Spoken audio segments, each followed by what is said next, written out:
Hey Raz, how you doing?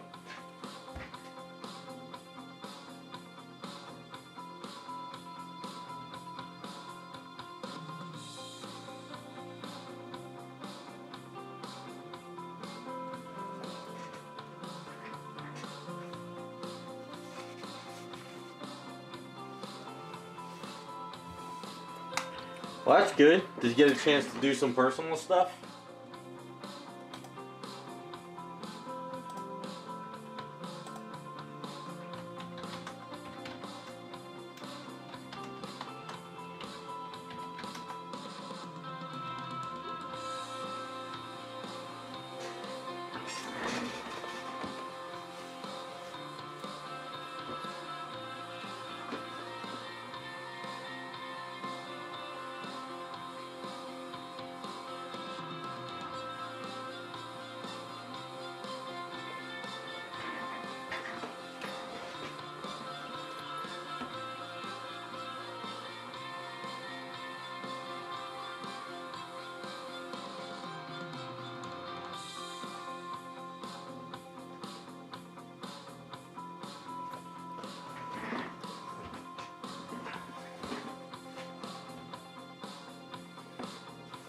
That sounds good.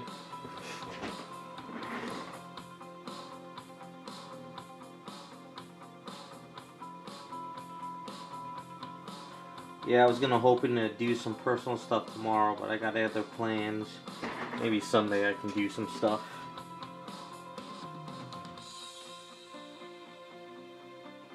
I need a Saturday of just personal stuff myself. Hey Chris, how you been?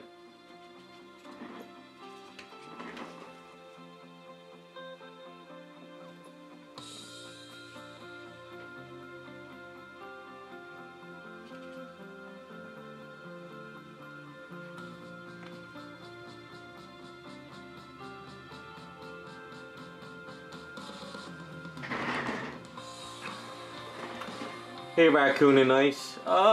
Been busy. A lot of stuff going on. You know, it never ends. Got a lot of stuff done this week though. Did a couple Picardo streams.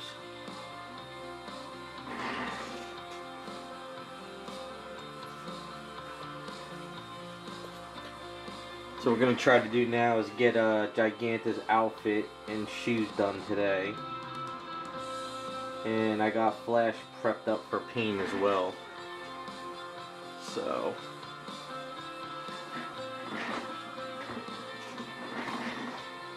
hey Roger.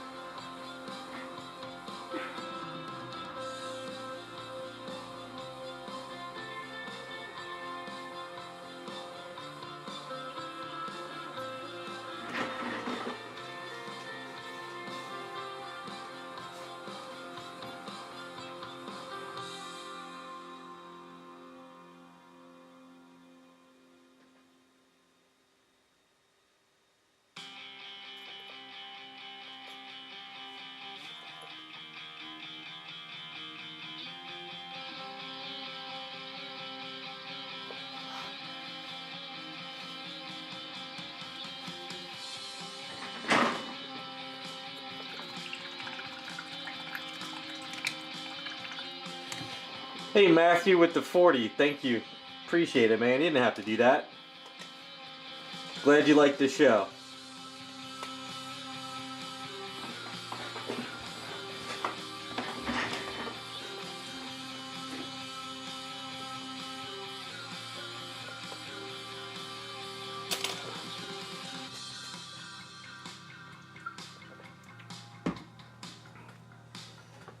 Damn, Matthew, that's the biggest donation yet, man. I appreciate it. Chris, I'm still working on Wonder Woman. I could show you real quick. I'm hoping one day to do like a long day of streaming on painting her. But she's pretty much almost ready for paints. Almost ready.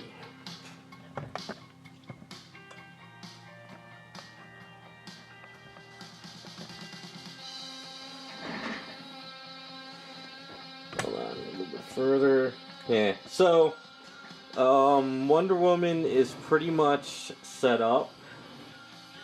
I magnetized this piece. I sanded all this down. A little bit more cleaning here and there. So that clicks there. And then this piece here clicks in and out as well now.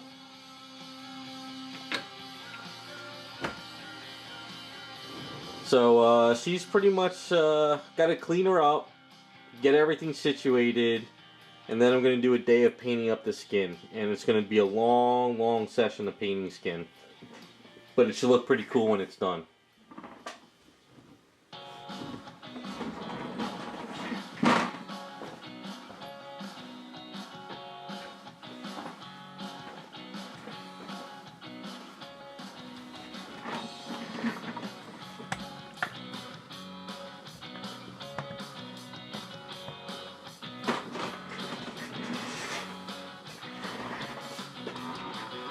Yes, I think once Giganta, the main figure, is done, or at least gets mostly done, I'm gonna start working on Wonder Woman because I'm gonna have my friend print up 2 more items for the base.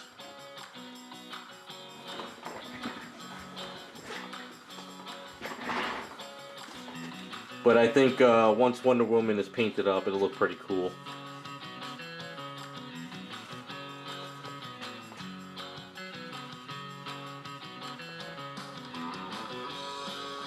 So actually, I'll show you real quick. I was doing my Picardo streams this week, and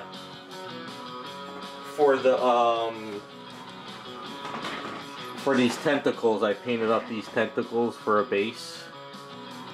So basically, Wonder Woman's skin's gonna be like this, but a little bit smaller. Not gonna be as bigger stuff, and it'll be white. So it's going to be sort of, we're going to do a modding technique like this for Wonder Woman's skin.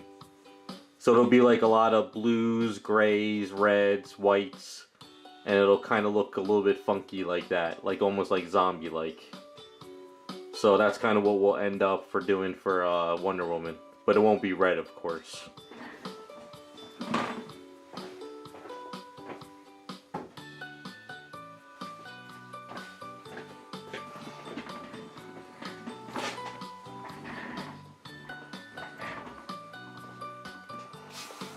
Yeah, that's the texture we're gonna do Wonder Woman.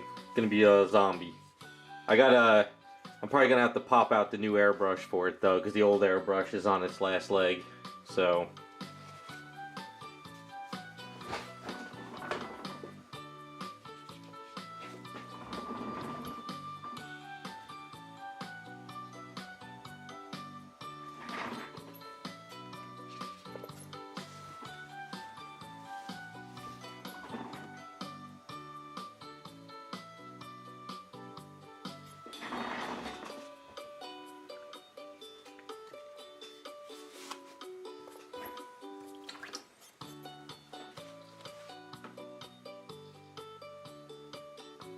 A little spot here I gotta clean up.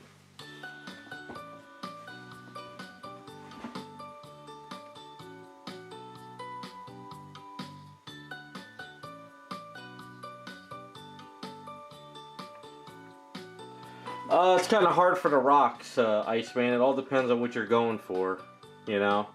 If you want it to be shiny, it'll look a little bit more wet, you go with gloss. Satin varnish is kind of like not flat but not shiny. So there is a satin varnish you can try using. You know, I usually with rocks, unless they're near water, I like to keep them flat. So I would go with flat. But if you're trying to do like a little bit of a shine to them, maybe satin.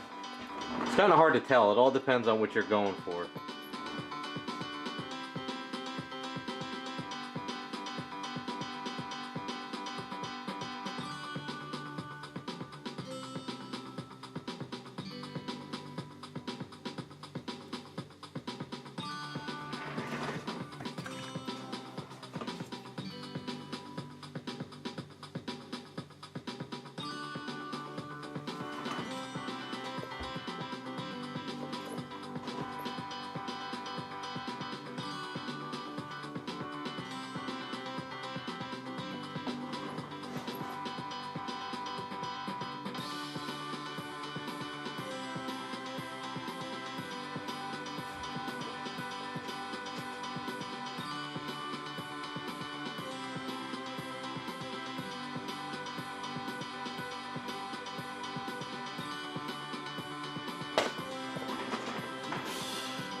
just doing some trim here so it's easier later. So.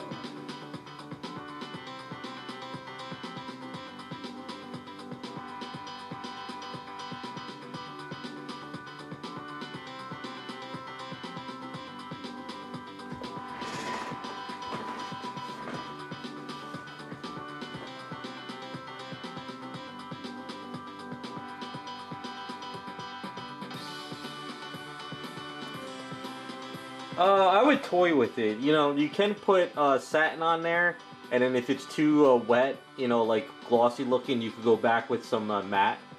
You could try and mix it up. You know, it won't hurt to try a couple different layers. I mean, you can't keep thickening it up, but it doesn't hurt if you put too much gloss on it and you need to dull it down. It's not going to kill the item on you. Yeah, makeup brushes are fairly softer. It all depends on if you want a softer finish or a harder finish. I actually went and got paint brushes the other day. They're like $3 now almost. It used to be like $1.60.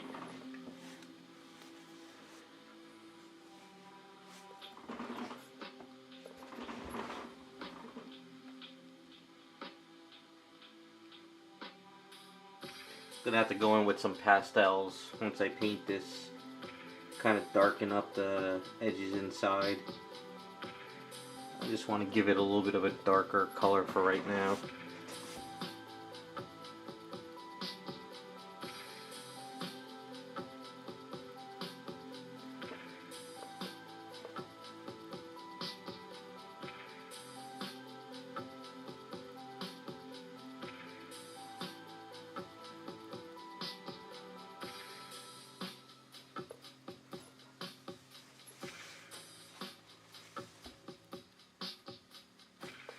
Yeah, some pastel in there will work out fine.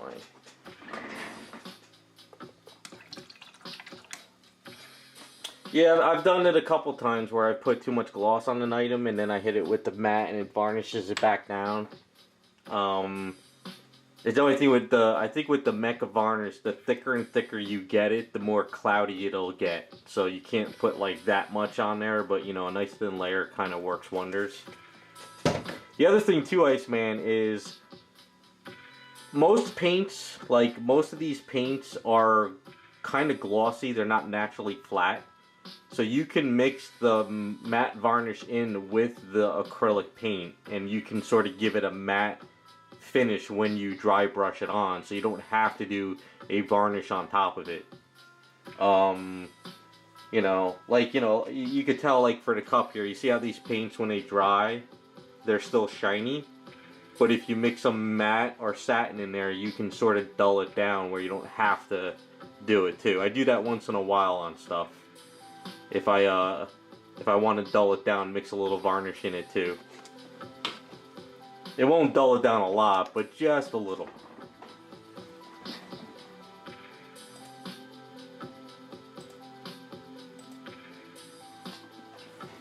Alright, I'm going to just touch this up real quick. I guess I oversprayed that spot yesterday and didn't realize it, and then we're going to mask her off.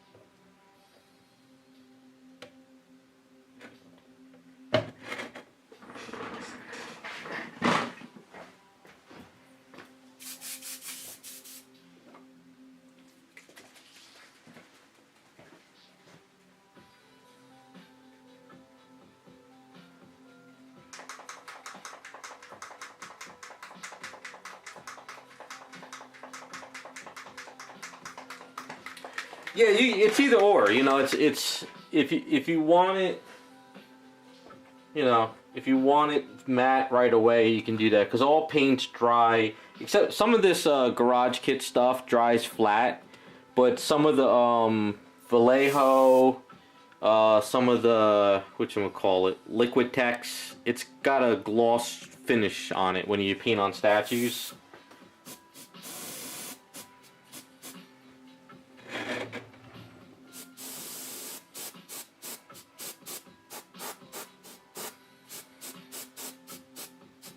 You know what happened? I let this dry and it dried darker than I expected.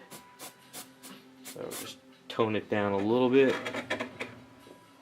Now I did her underwear and underneath the skirt on Picardo this week because YouTube will probably not approve of that. So I did it on Picardo instead because they probably would flag my channel or something, who knows.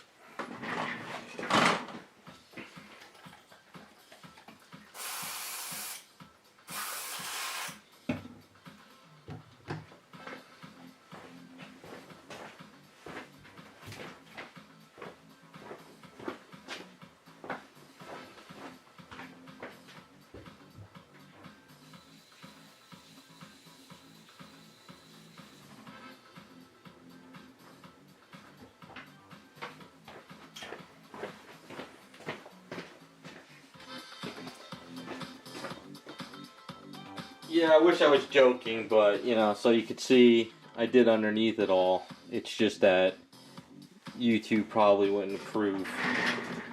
But on Picardo, you could do that. Alright, so now we're going to try to do some masking.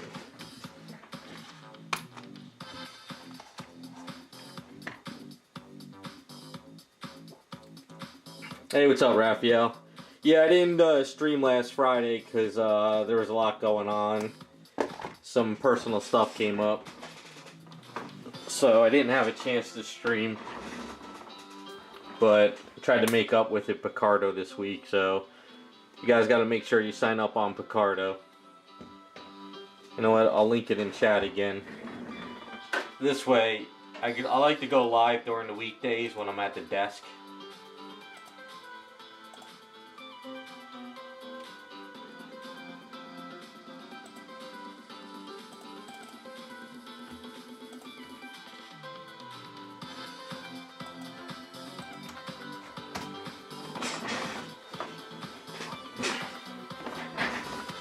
And when I do the Picardo streams, got a few regulars that pop in. I know it's during the day, so I'm pretty sure some of you guys are working. But I figured down the line, if more people follow me over there, I could do more interesting things there than I can on YouTube.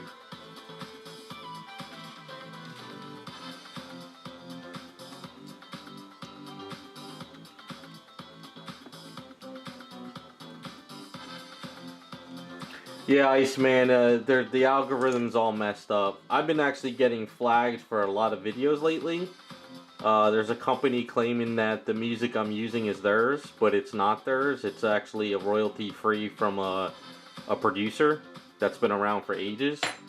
So now there's like a fake company out there now flagging all these channels again. This happens all the time.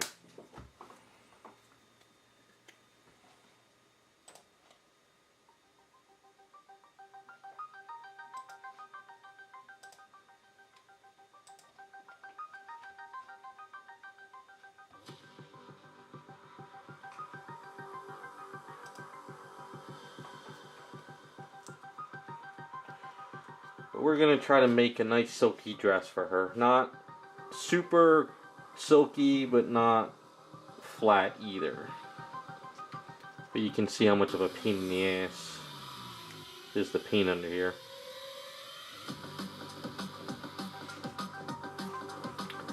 There's no sense in editing the videos when it's I'm following the rules and it's royalty free. You know what it is? Is these companies or these fake companies come out and, or there's two things. One, it's a fake company and they're flagging videos just to try to get some money before YouTube can realize that it's a fake company, or the producer actually contacts YouTube, or it's a song that has a little bit of a rift from the royalty free music and they're claiming that song that's in my video is their music.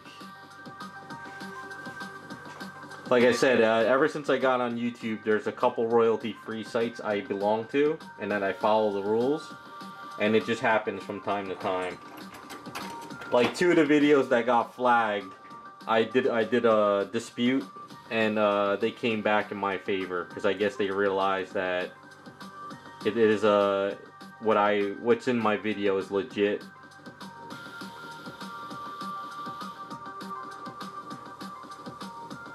It's just stupid crap. That's really all it is.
You know, just by saying certain keywords too, you get flagged.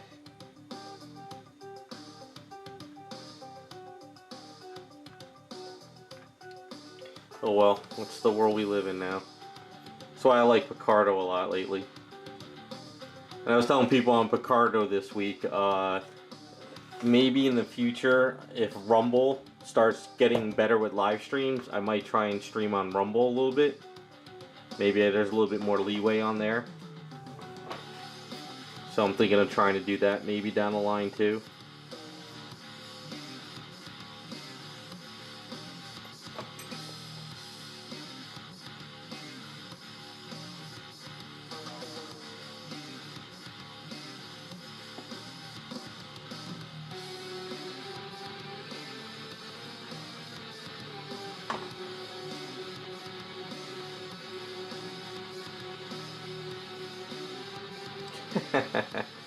I appreciate it, Chris.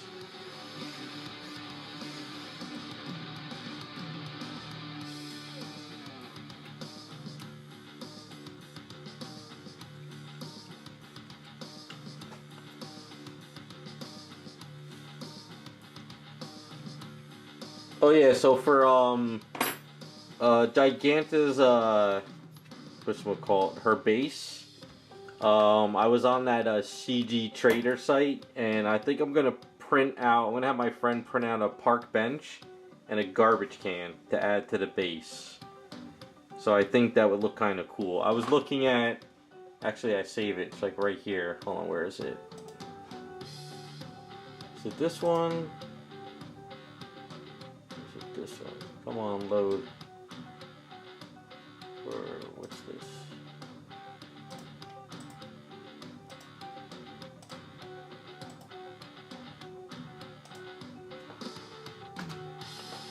So I was thinking of printing out a bench and a garbage can for the base. I think that would look kind of cool to put on this Giganta base as well. Probably won't be that big. It'll probably be like, you know, fairly a little bit. I think that'll be a nice little extra touch.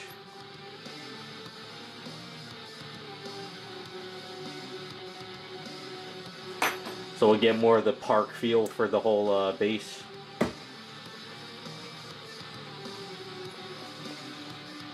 There's a bunch of different styles on that site, but I kind of like those the best. A little more modern.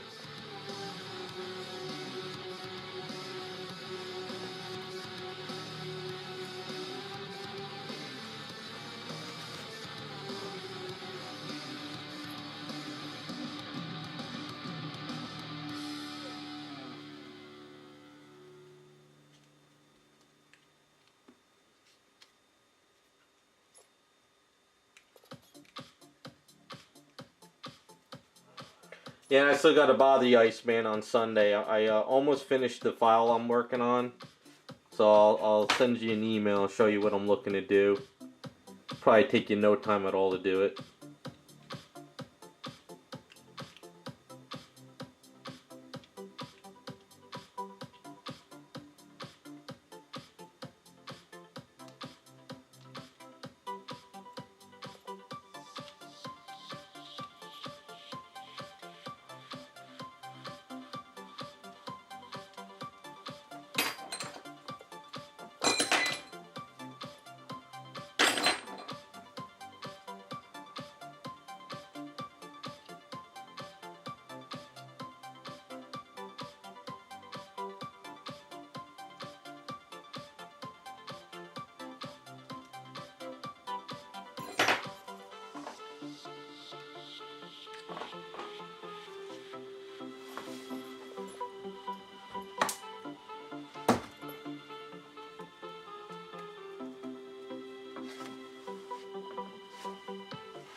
So I gotta get that project rolling because I gotta get my friend's casting gear and stuff for the summer. I don't want to run into this too late and then I can't get it done before the winter.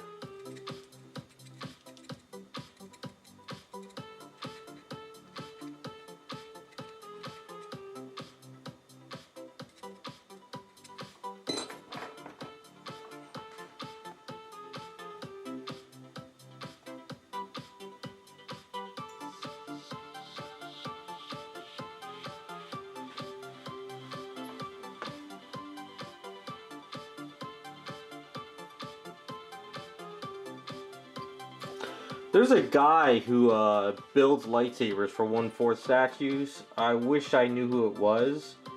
He would probably be the perfect person to find out how he does them because I think his stuff lights up pretty damn well.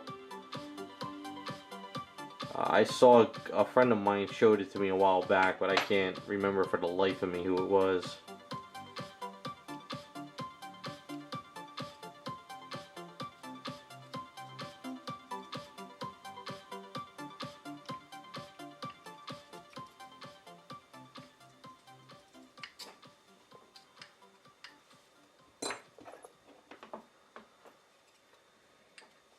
Hey, Scott.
Yeah, I'm not really sure what they use. I think it has to do with the tube more than anything. I would think.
That song? I wish I could get more songs. I haven't had a chance to really go through some more Patreon free music people. One day I'll do it. That's why I like Picardo. I could play anything on that.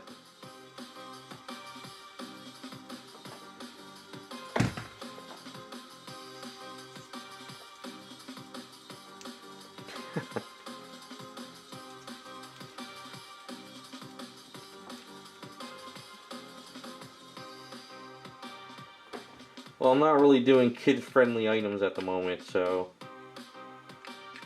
I don't think they would approve.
I think it's Antarctica. I think that's who I sub to on Patreon for this music. I think they put up a few new ones. I didn't download those yet. I gotta check this weekend. I've been lazy with all that stuff. Got so much other stuff going on.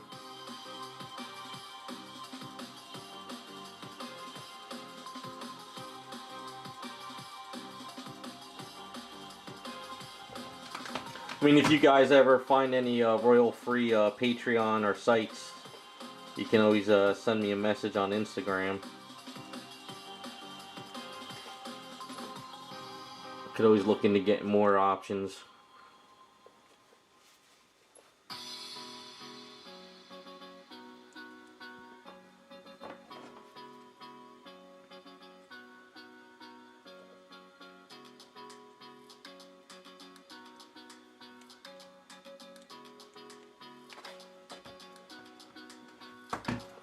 Was listening to some good old Transformers soundtrack this week on Picardo.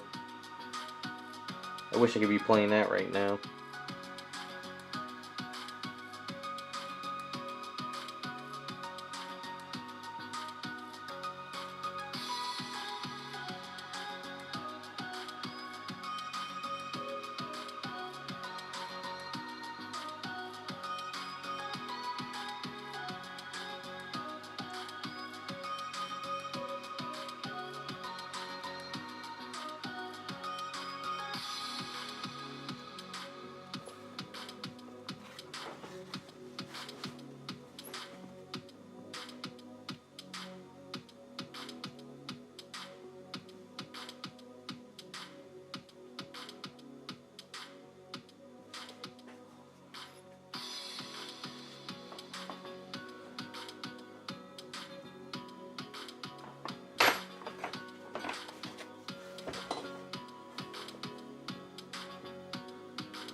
There is a rule, but I think it's longer than 25 years. I think something if it's like 50 years or older, it's free use right now. That's why you hear a lot of the Royal Free music kind of remake some of those older, old things. But there's a lot of good options out there. I just haven't really looked.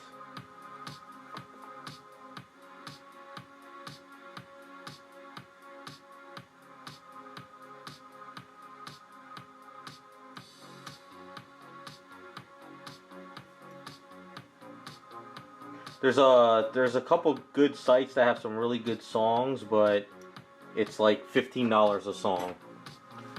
Where there's some sites like the one I'm playing now, it's like $50 a year. So that's kind of what I'm trying to do.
Alright, we're getting closer to the tedious stuff, almost is done.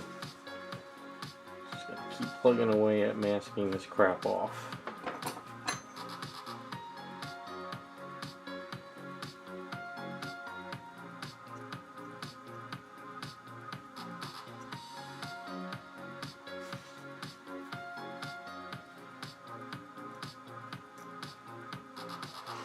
Probably could even get her hair done today too.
Alright, just double checking, see I don't miss anything.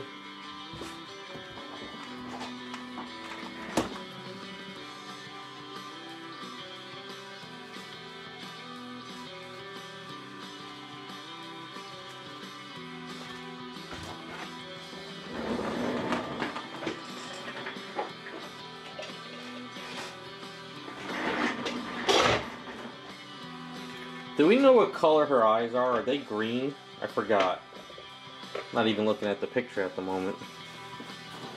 I think they were blue.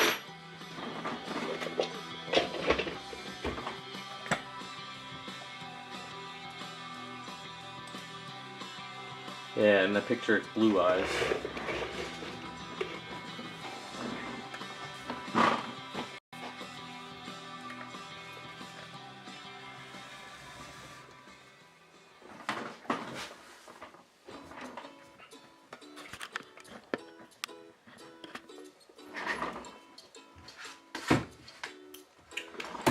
Alright, let's finish off this shoulder.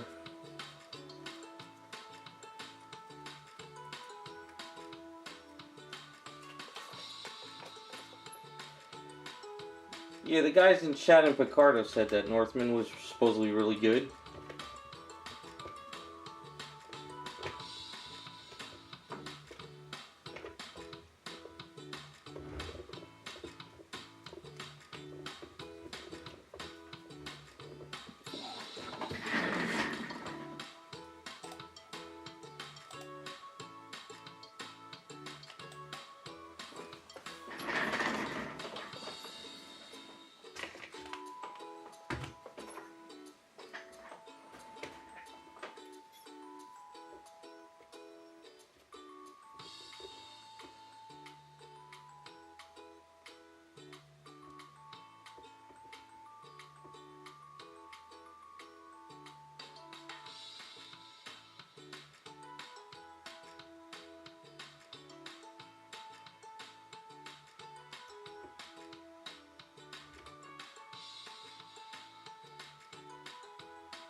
Cool. I'll check it out down the line.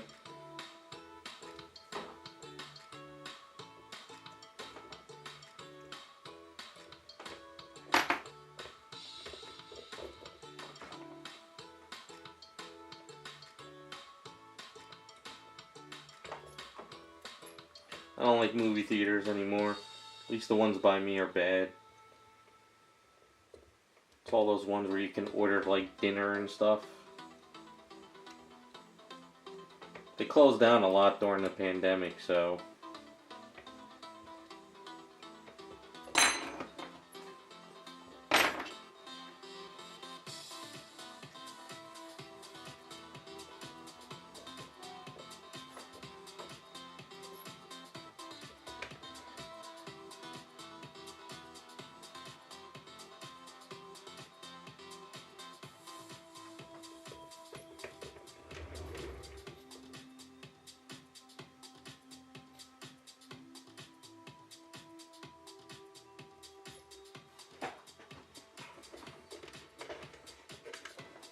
oh, if it's out on some movie service, it's probably all over the place free right now, so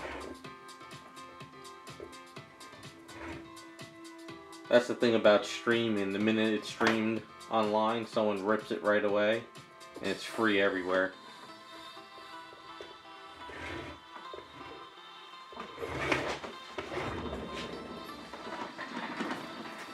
I think that's what happened with the Wonder Woman movie. Because it was, what was it, HBO I think it was? Like, literally the second it was streamed, like a half hour later, it was everywhere for free. And I think that's why they lost all that money. Well, that and it wasn't that good anyway, but still.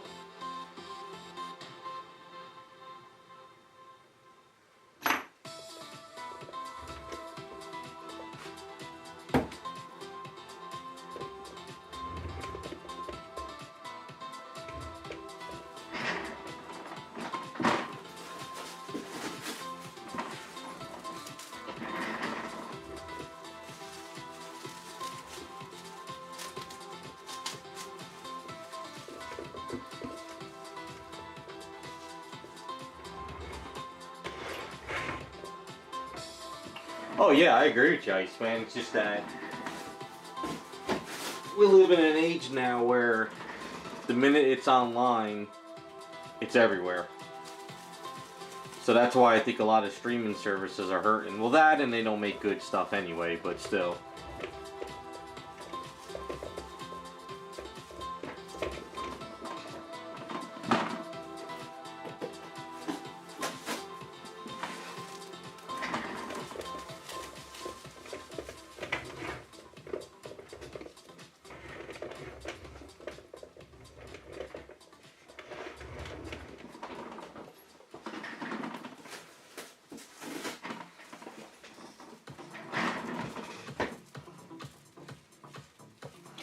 Yeah, I was actually laughing on that Wonder Woman movie when she saved the kid from the Jeep or whatever it was. And when she's rolling down the street, you could tell it was a stunt double and a doll. It was so funny. It was like they just gave up trying.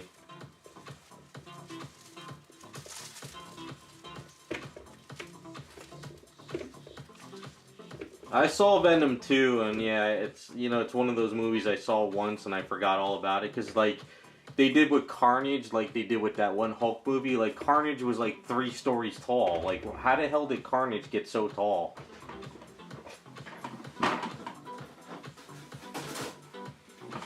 So remember that one Hulk movie that came out years back where he was, like, 10 feet tall? Well, like, 10 stories tall? Like, taller than houses and stuff?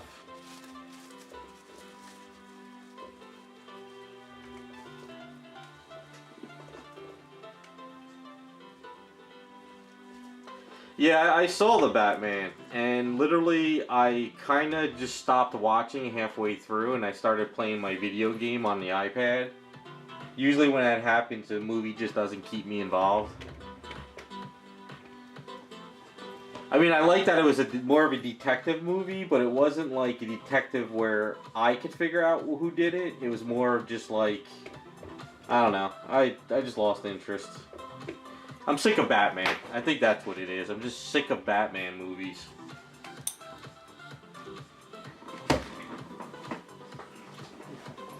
Oh, I play Marvel Revolution. Future, it's, what is it? Marvel Revolution. I used to play Future Fight, but I got bored of that. And then I also play MLA Adventure. It's games that I could just like play for 5 minutes, put it on auto, and walk away. Not like I'm not into like the whole serious gaming and stuff like I used to be.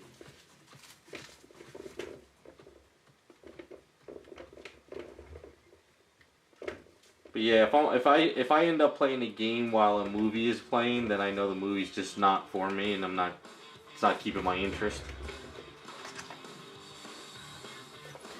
And those games are literally, you know, they're like, what do they call them? Bathroom games, where you go to the bathroom, sit down, play your game, and then you're done in 5 minutes. They're not meant to sit there and play for hours.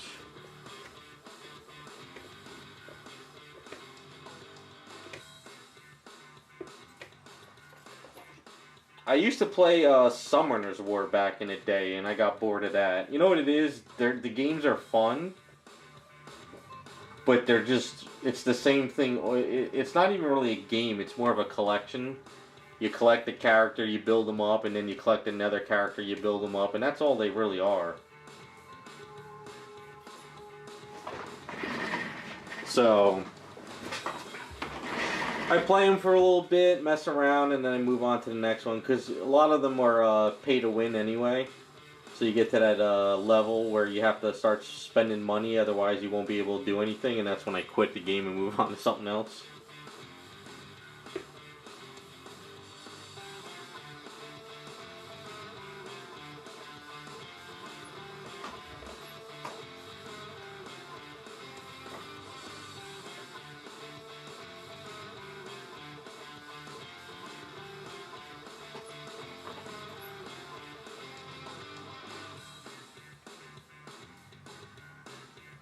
All this time masking, it's going to take a few minutes to paint the damn dress. That's what always sucks about masking.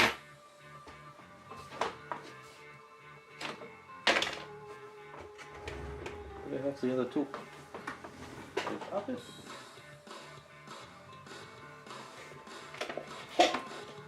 There it is.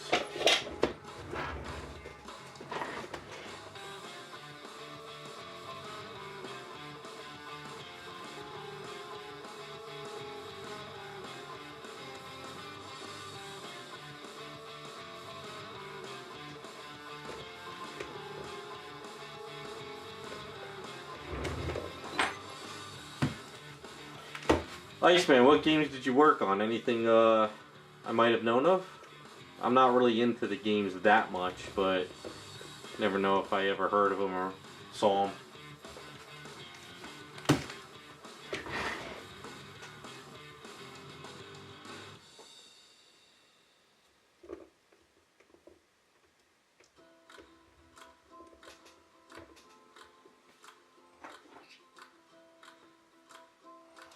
Yeah, I tried Injustice for a week, got bored of it, and I tried the Star Wars game, but I was playing the Summoner's War at the time, I think, and it was like the same thing except with Star Wars characters, and I just decided not to bother with it.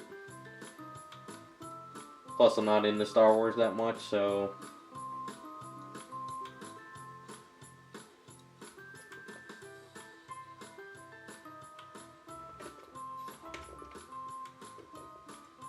Ah, okay.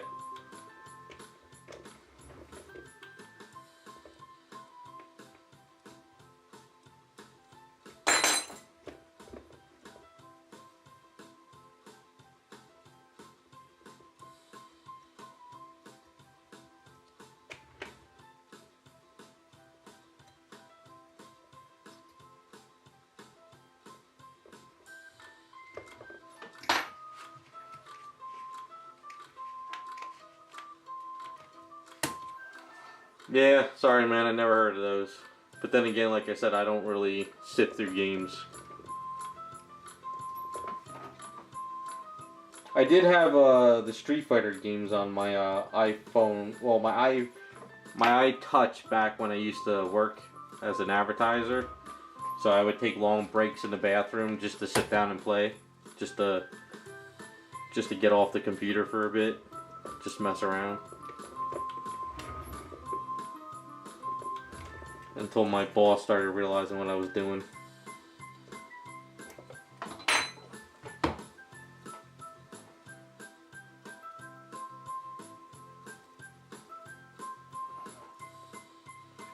Yeah, they're all auto games. They're not really meant to be played really. They're meant to just sink in some money, if you're into sinking in money, and just auto it and walk away. Or do your dailies in like 5 seconds and then you're done for the day.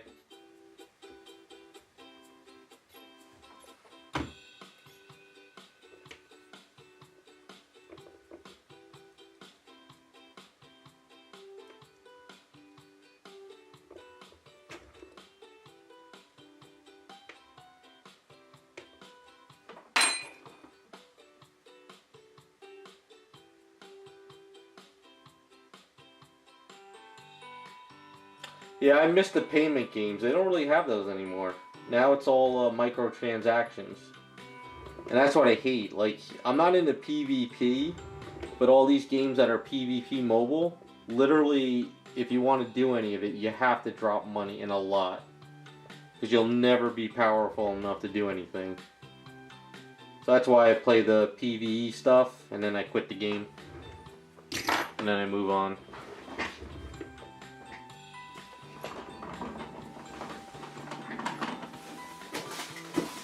Like when I was playing Summoner's War, there was a guy in Japan. I think he put in like $500,000 one year.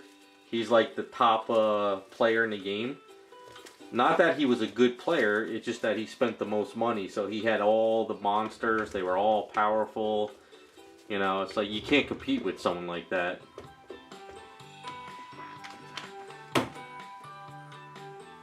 And even if dropping like $100 on the game still doesn't get you that much power.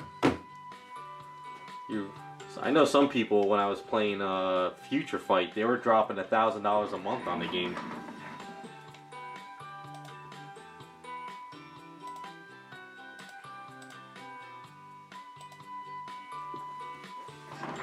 But if you got the money and you enjoy it, more power to you.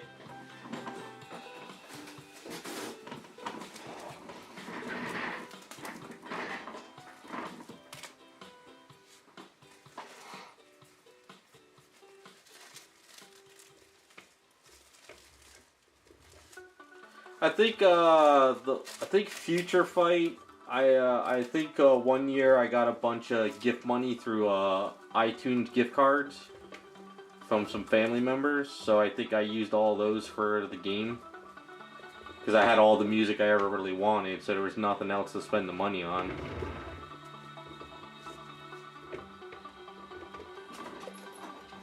And all the games I bought back in the day when iPad came out and iTunes and stuff. All those games I bought, they're all obsolete, so they don't work anymore anyway.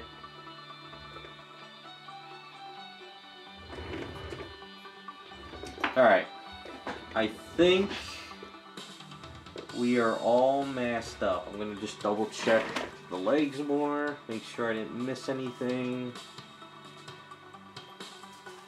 It's going to suck if you get pink paint all over the leg. So we're looking good here. Let's put a little bit more over here just in case. No marks there.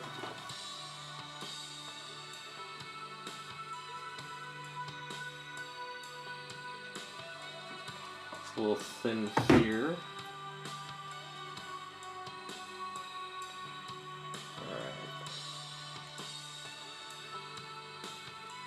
Nothing under the arm, right? Is there a spot under the arm? Did I miss this? Let's see.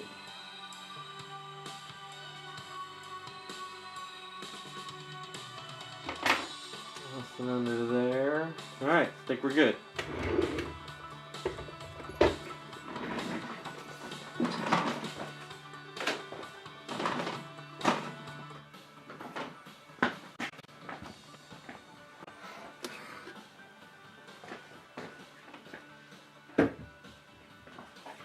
Yeah, we got a little flash all ready to go. Also, last time we did it, I built up the bottom of this.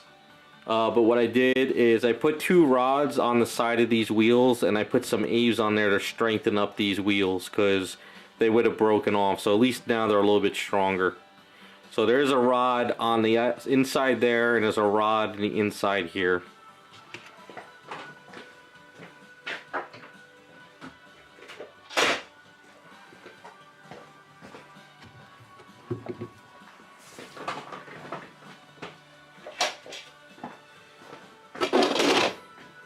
Okay, now just before we start painting, just to double check.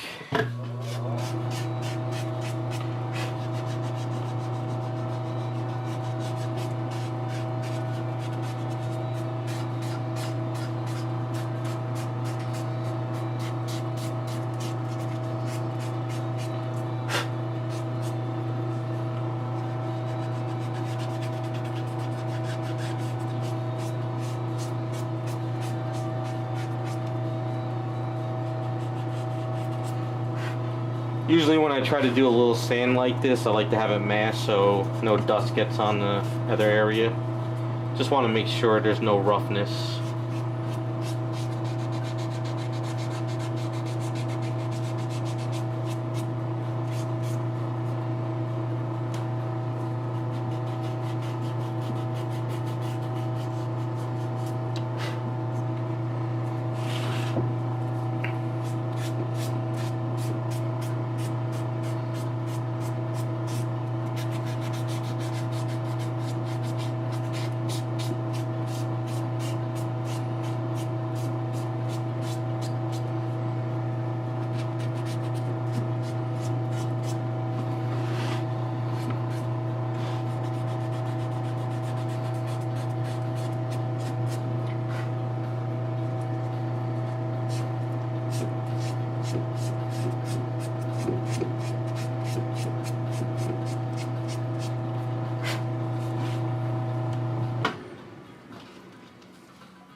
probably was. I really, even back then, I wasn't buying a lot of games. Alright, so the colors we have.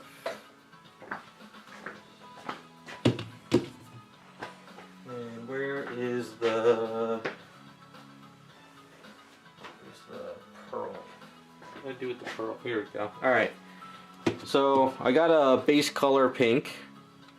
We have some pearlized magenta. We have some regular magenta from Badger. And then we got pearlized white.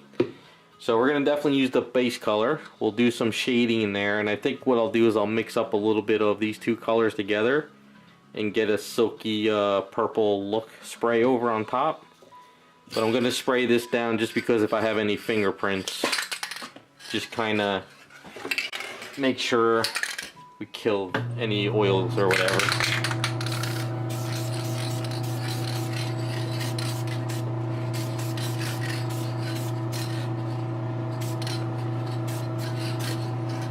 Don't have to go crazy, just a light spray.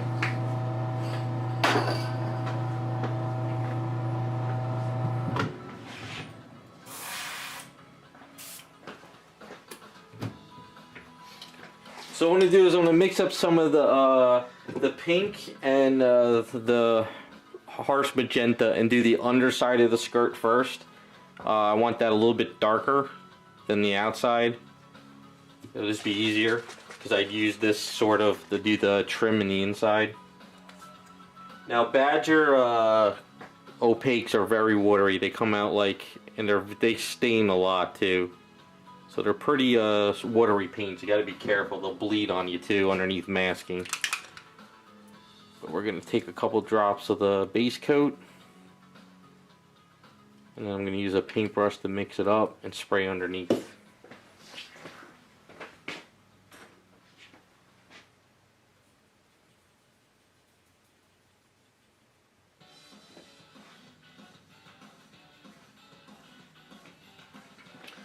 I like doing everything, Chris. There are days where I just want to sculpt, and I just want to do some sculpting, and then there's days I just want to paint, and then there's days I just want to go in a garage and sand and fine-tune stuff. So everything about it I love. That's why I like doing it all. I'm not just a painter or a sculptor. I like doing everything from beginning to end. But I think the best part of the whole process is coming up with the idea. Like if I see a statue and I'm like, I love the pose, I hate the character, who can I make out of it? That's kind of probably the favorite part.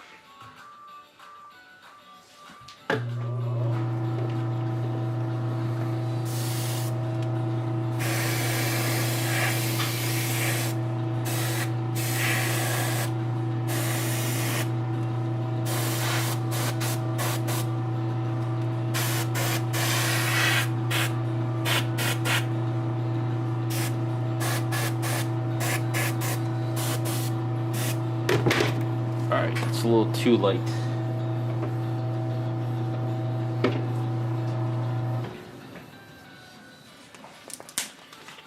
And this color I could put in my bottle of crappy paint.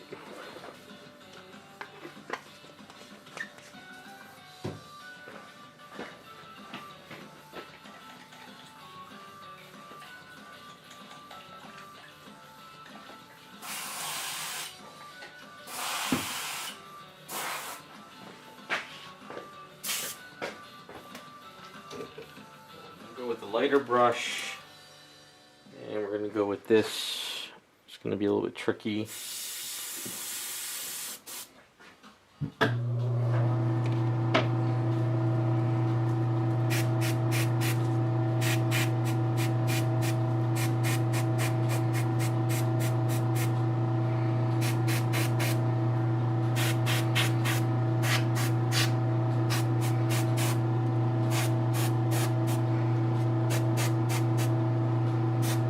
Now because it's very watery, I like to try to at least warm it up.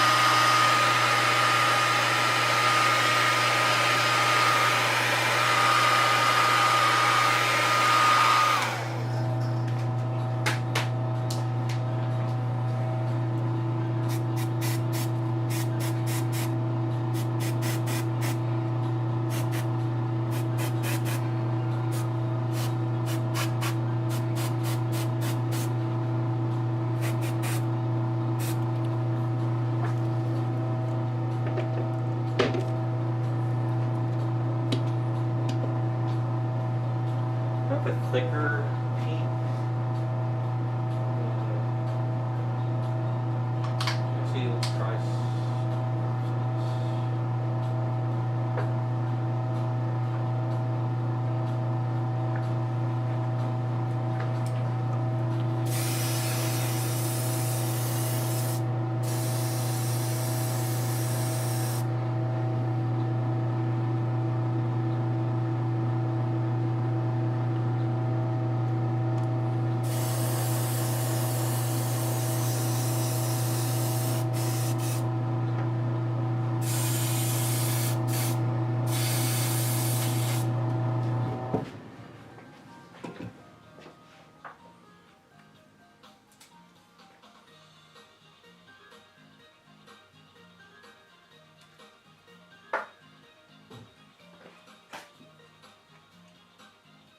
I like Badger paints, but they are too thin.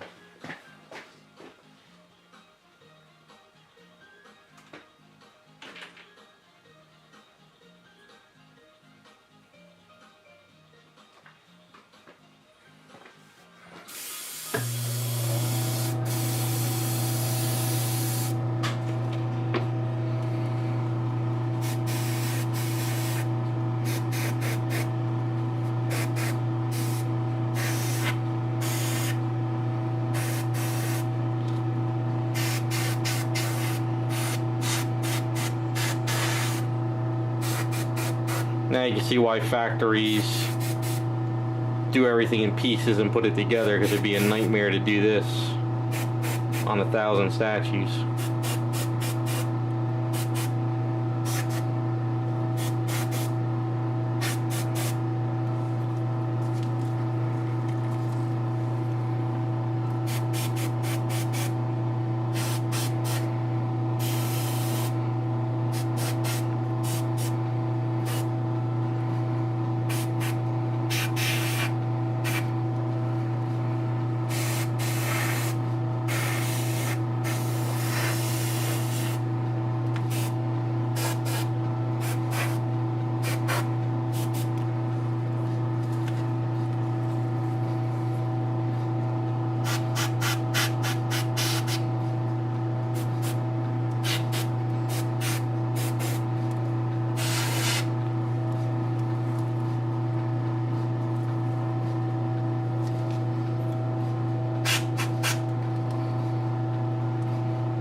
Sure.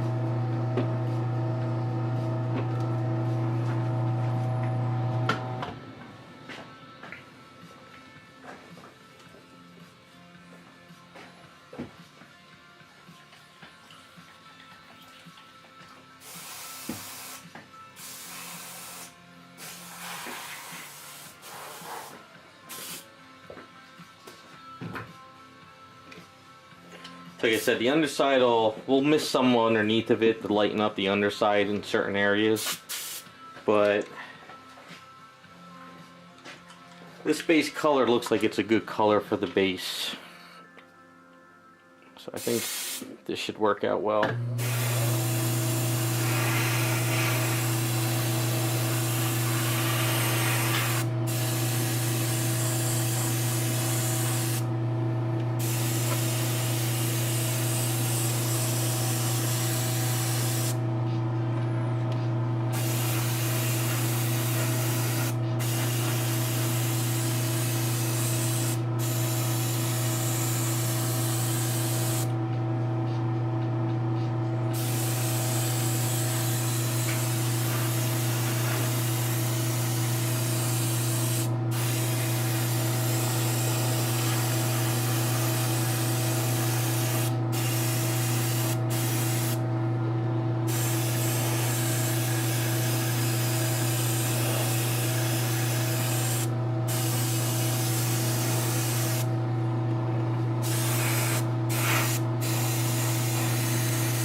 So just by pointing underneath of it, kind kind of lighten up some of the underneath part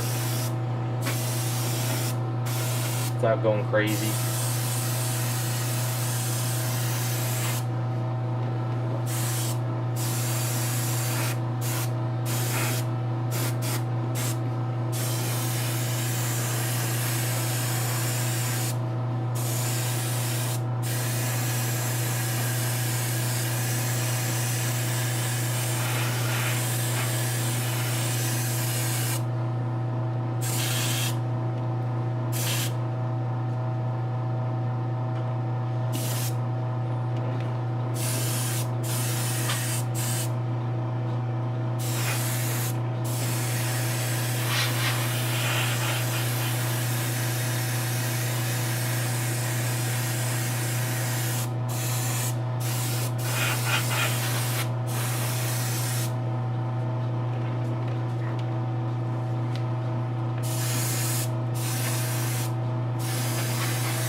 Alright, so looking at the color, it's kind of not really magenta shade. It's kind of more of a, it's got a little bit of a brownish shade, right?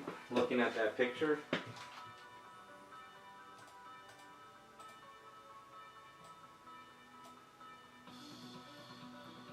Actually, it's almost a little grayish. A little bit of a grayish kind of a shade. So let's see what we can come up with.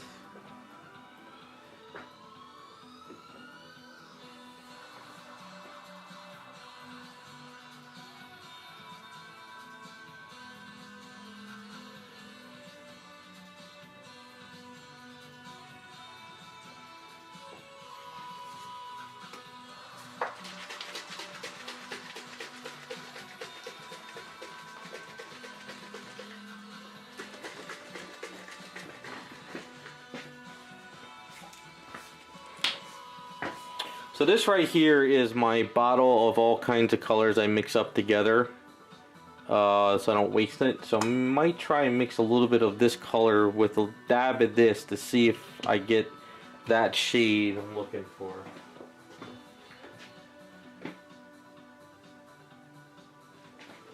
Hey Jacob, how's it going? Just plugging away at Giganta.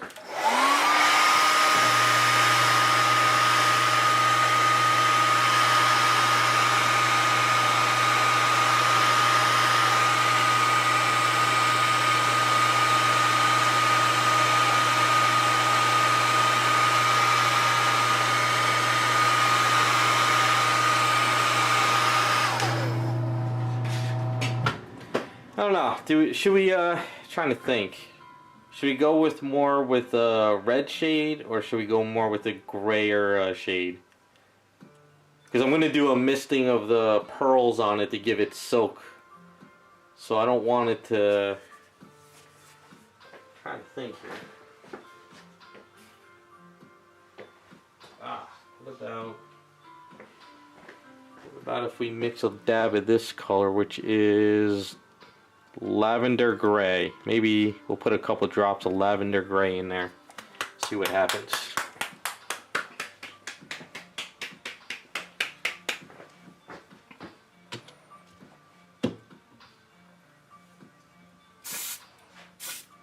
So put a little bit of my water alcohol, a little bit of the original color,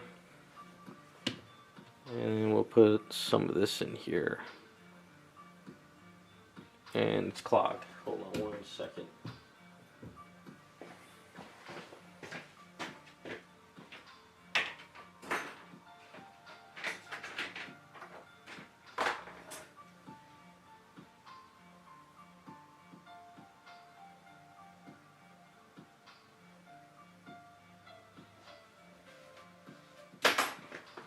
Yeah, it could be the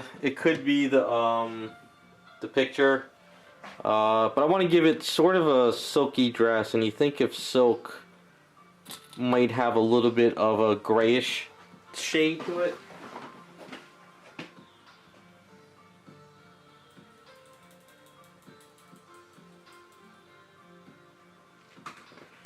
Let's see now. This is a little bit of that lavender in it.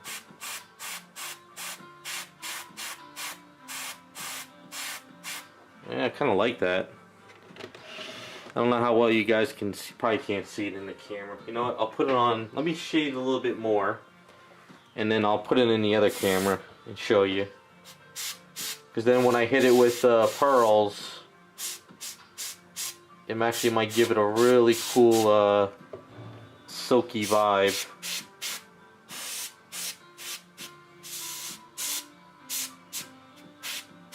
I mean, it'll get toned down a bit, but let's see.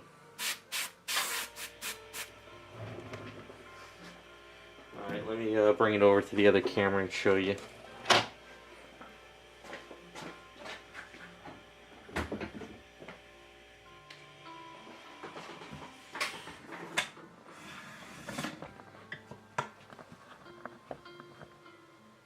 I don't know how well you can see it. So you can see it's not really gray. It's like that lavender mixed into it. And then I think when I hit it with the like the pearls, that might go away a little bit, and it might give it that silky look, like a 2-color silk. What do you guys think? Try it, see how it turns out. Worst case scenario, I just paint over it.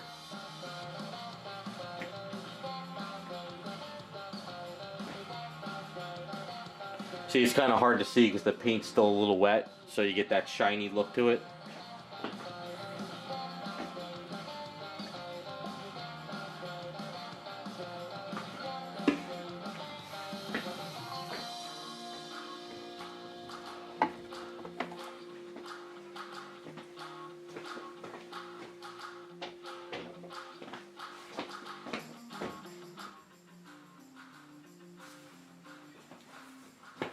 Alright, let's try it. Let's see how far we can push it. We'll put a little bit darker shade on some of it, and then we'll dull it down, and we'll kind of blend it out.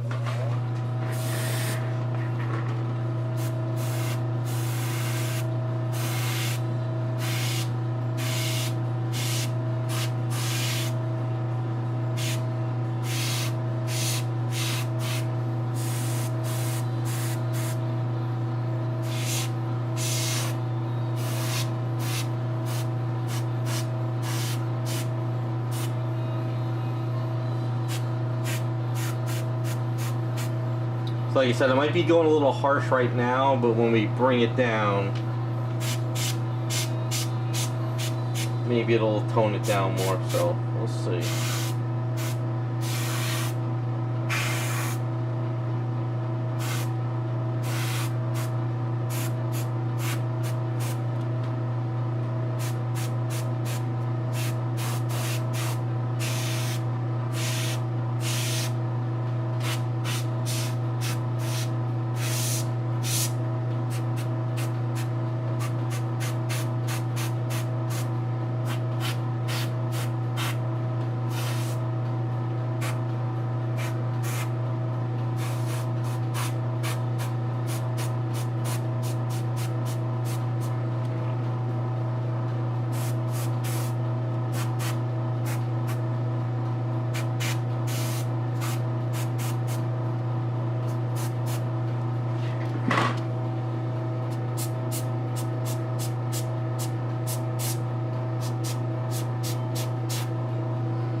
Yeah. Now we're going to highlight. We're going to bring out the silkiness. So it might be hard to see in the camera.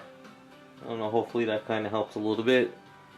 So what I'm gonna do now is I'm gonna mix up some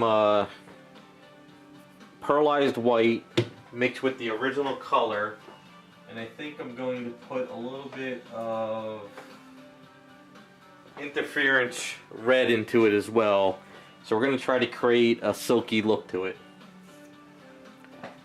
but we're going to mist it onto it. So I'm going to use some the water, put like a little bit of water and the alcohol in there, and take some of this interference red, put a little bit in there. Going to take some of this pearlized white,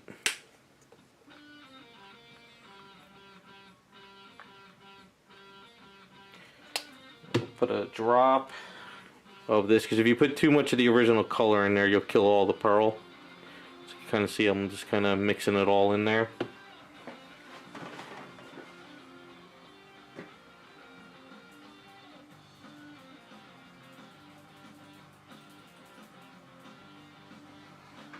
Alright, so it's kind of, so before I spray it, I'll bring it over to the other camera real quick just to show you. Like I said, I know this lights kill it here, but I can't see unless I paint this way.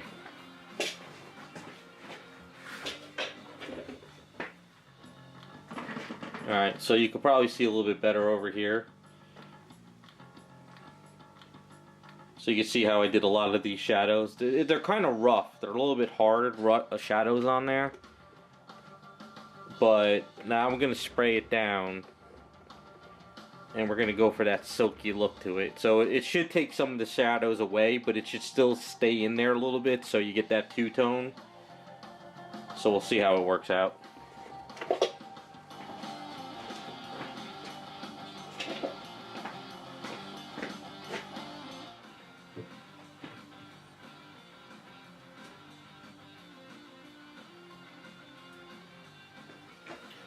I mixed it.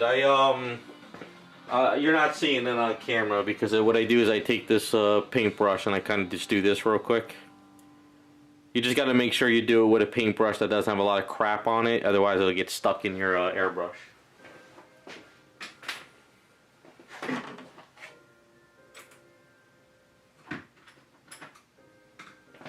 But let's kick this on, start seeing how this works.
I don't know, it's kind of hard to you guys probably can't see it too much, but we'll show you the other side in a second.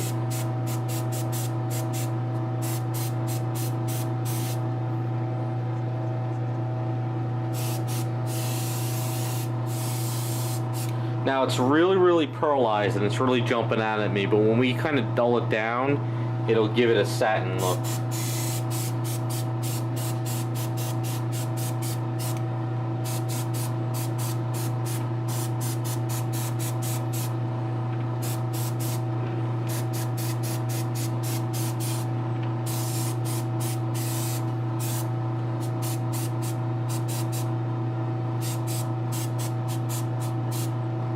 Now, if at any point something gets messed up, I have the colors, I have the process.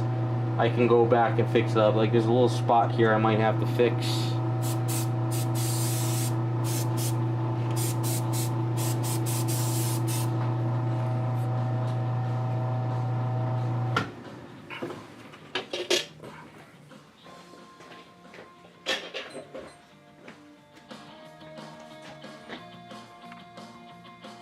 Alright, so it's very, very shiny.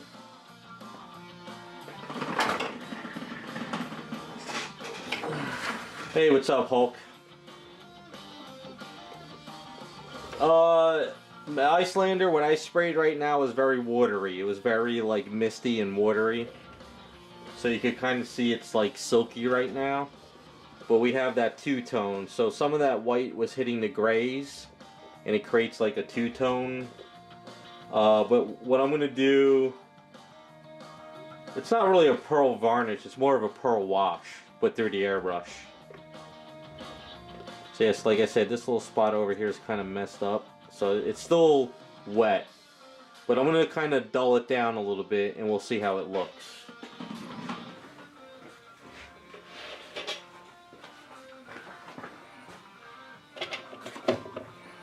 So let's hit it with the blow dryer. See, that's what I always tell people. When you paint, paint always dries darker than your color, but you always get that shine to it, especially if you start using pearls.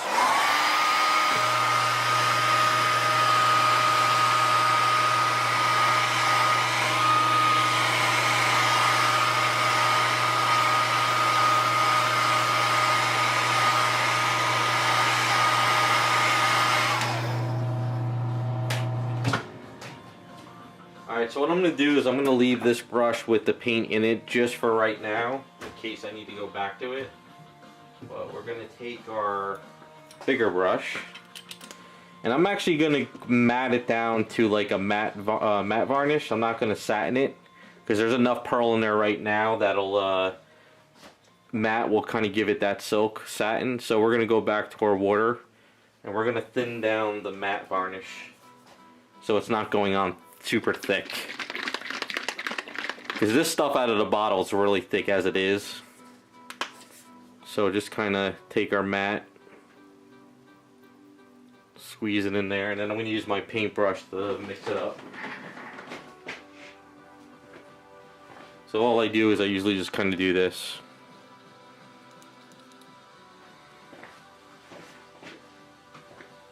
Alright, now since it's a watery varnish, I want to kind of give it another warm feel to it, so it kind of dries a little bit.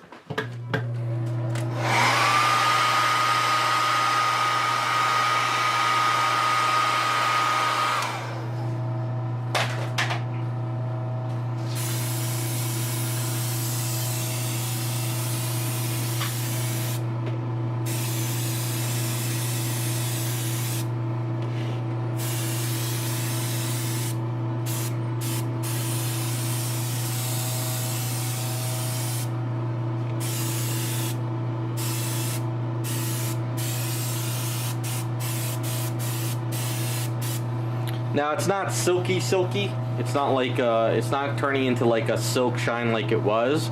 It's more of a satin silk, so you get sort of that pearl jumping at you, but not like grabbing so much light once you dull it down. But hopefully you'll be able to see it in the other camera in a second.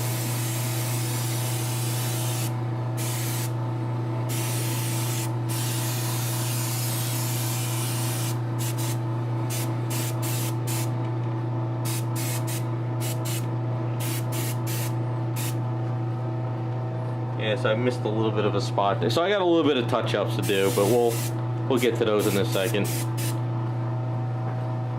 now that I did that,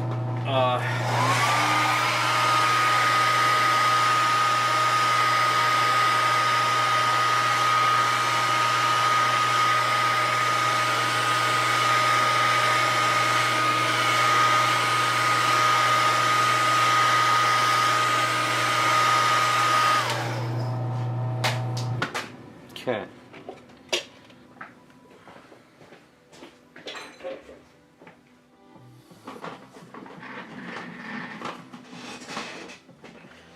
So you kind of start to see how it feels silky, but it's not super, like jumping in your face right now. So it feels like a nice little silky dress. It feels like it's got those two tones now, because when the pearls hit your shadows too, it helps like make those glow.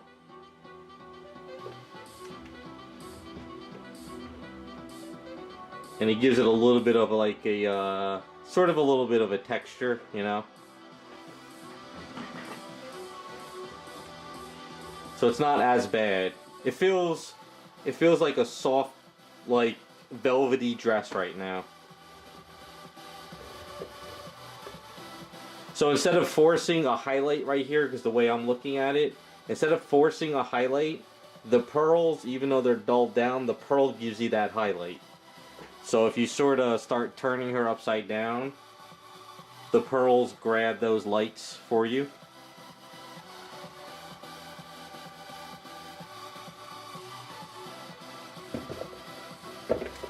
So that's kind of like what I was going for.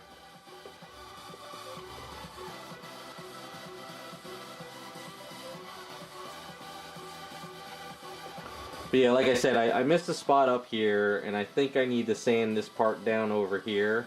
So I might have to hit this with a blow dryer, sort of buff this out a bit. I'm going to hit this part over here and sort of go back and touch it up.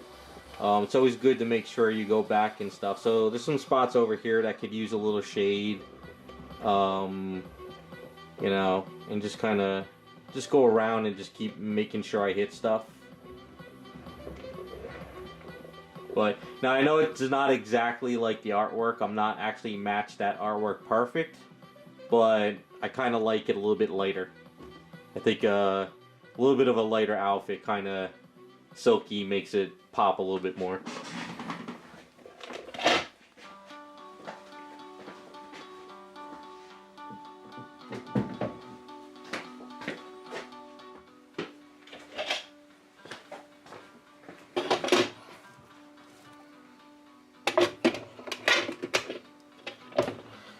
Alright, so let's take this color out.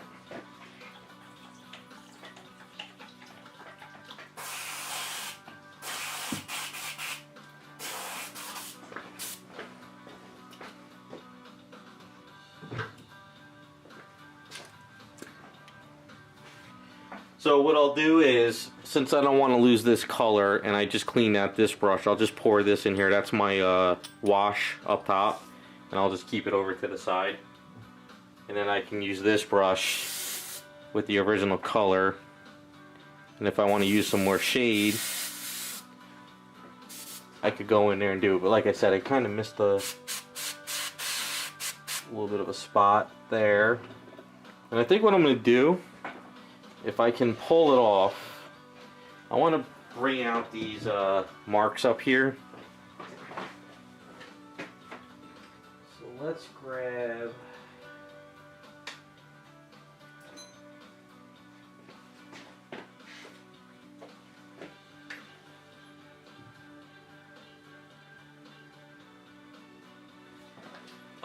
the gold. I think I'm going to go pale gold. I'm going to do that pale gold look. Alright, so these two colors I'm going to mix at the bottom here. You're not really seeing it with my airbrush down at the bottom. I think what I want to try to do is just kind of help give me a little bit more shade in the wrinkles. This is kind of hard to hit it with the airbrush. I'm not doing it too crazy.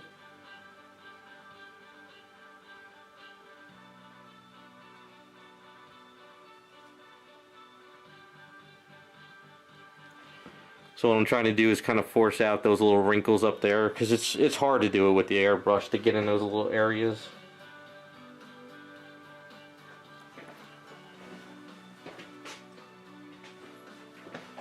I know you can't really see it too well from the camera, but using a little bit of a wash.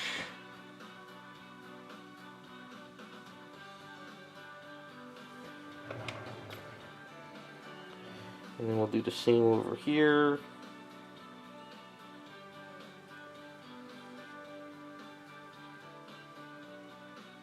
I probably should have did this in the beginning, but I wanted to see what it would look like.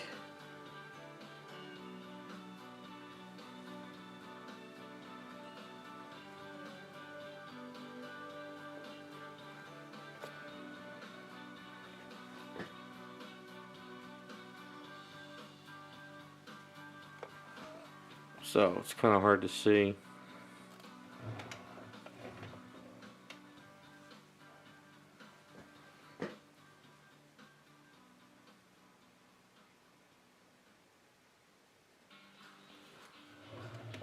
I try not to do this type of paint work on the harsher stuff up there. So I have the original color. I want to fix this spot over here.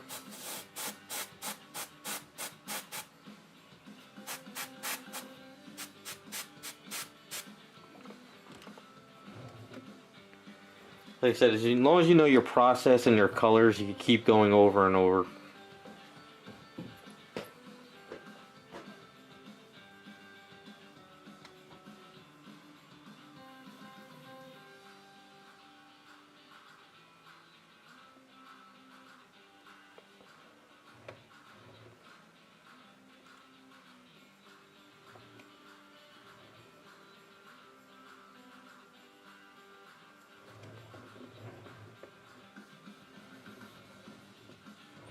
Alright, so this spot down here, I want to see if I can fix this.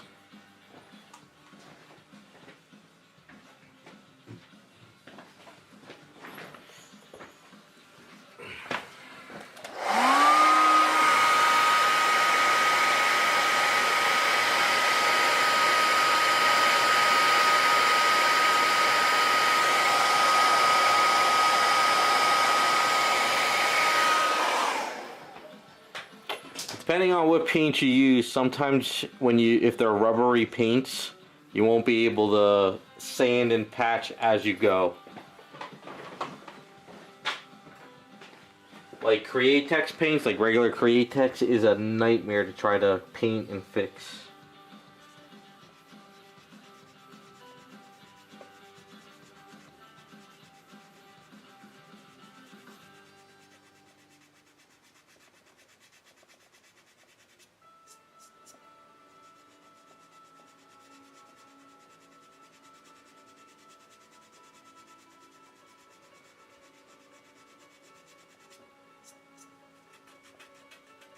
Yeah, it looks like I missed a spot here. That's alright.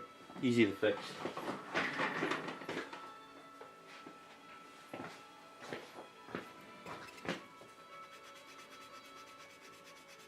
Now I'm not digging into it when I sand it. I'm just kind of going lightly, because if you try to dig into fresh paint, you start kind of peeling it. If you kind of just go lightly, you'll start sanding it down without peeling it.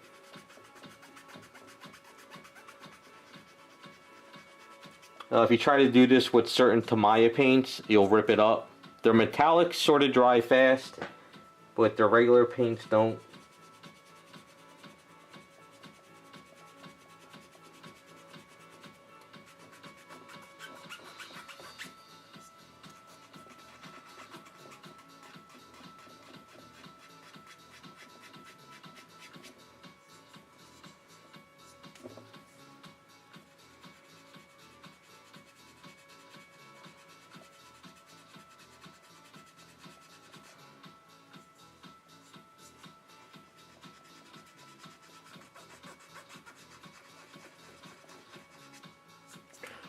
So you can maybe kind of see the spot. I think what happened was I had some putty there and I didn't sand it all the way down. So this happens from time to time.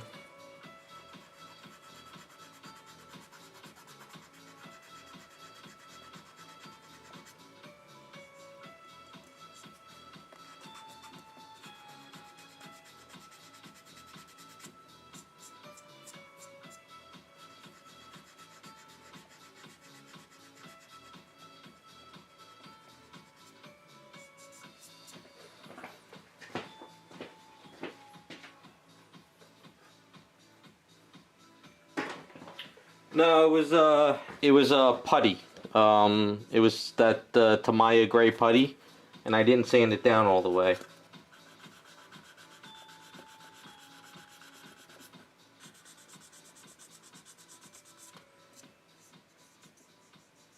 What it is you know, you're sculpting, you're customizing a statue, and then you're trying to paint it.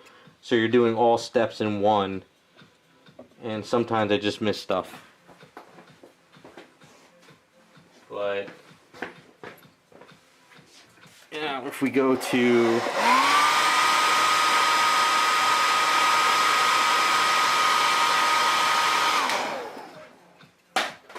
So we got our regular pink.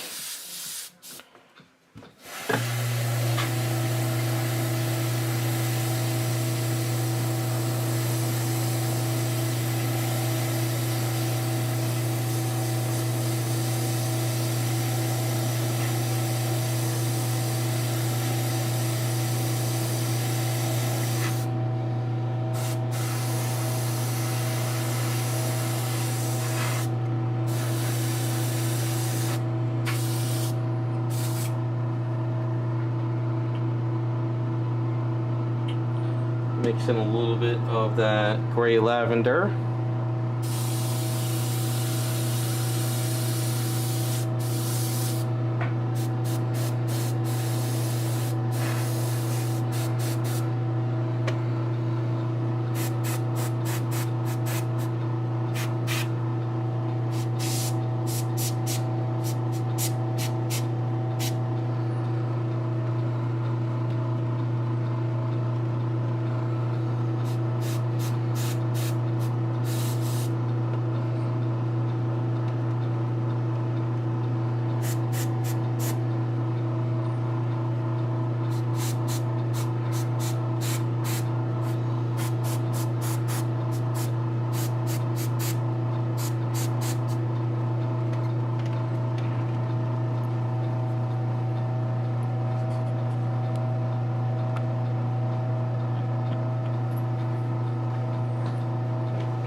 Yes.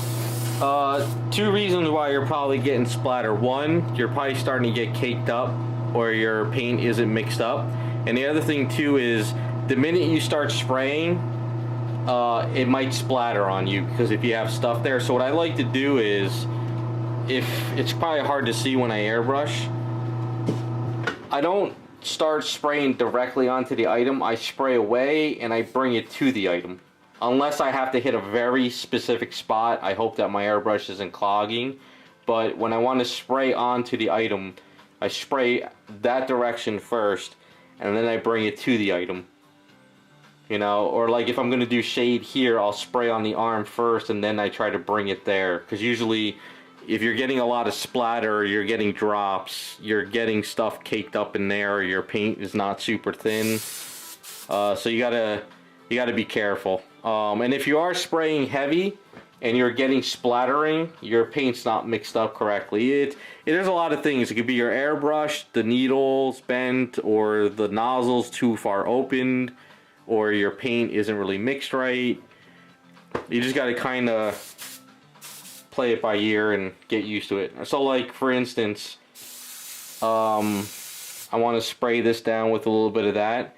So instead of spraying directly on it, I'll spray toward the hand first and then bring it over.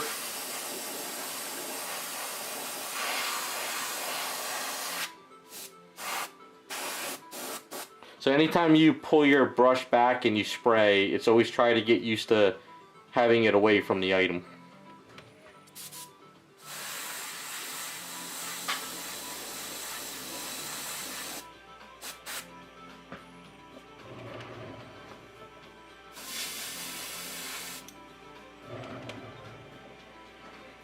If it makes any sense.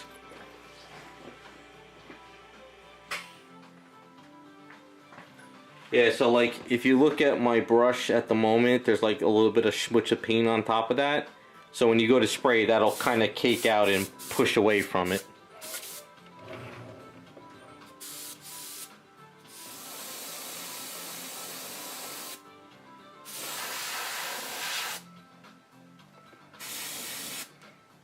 Okay. Alright. So now we're gonna, I gotta fix this one spot. Okay, good.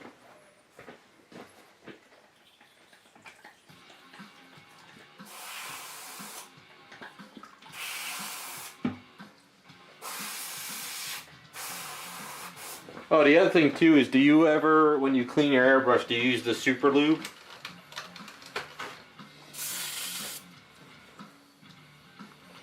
So whenever I clean my airbrush, I use that super lube on the needle. You don't need to douse it, the super lube. You put a couple drops on your finger and you just run it across the needle, and that kind of helps the paint from sticking to your needle and you get a flow coming out of it. The lube goes away fairly fast after a couple airbrushings, but kind of helps when you do a fresh cleaning.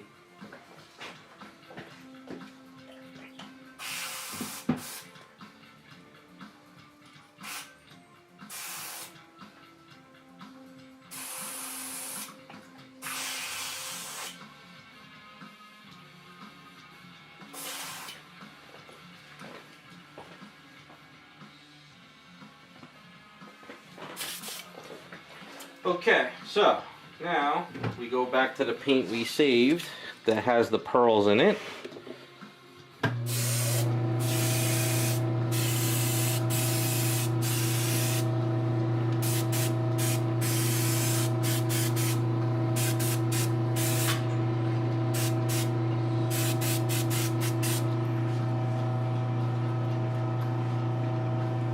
So even though I flattened it, I missed it a little bit more pearl on it, so now we got a little bit of silkiness to it more.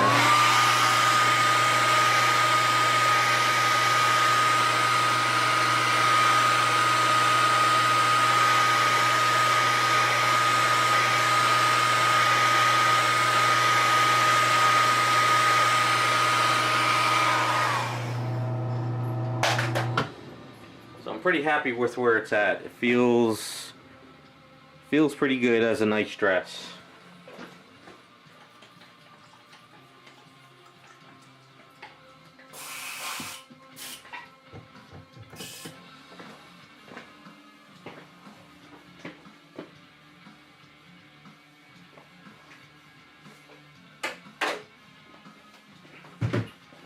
I've been doing that too, Scott. My airbrush is getting to the point where there's a little bit of a plastic O-ring inside your brush here. You actually can use a screwdriver in the inside to take it out and replace it.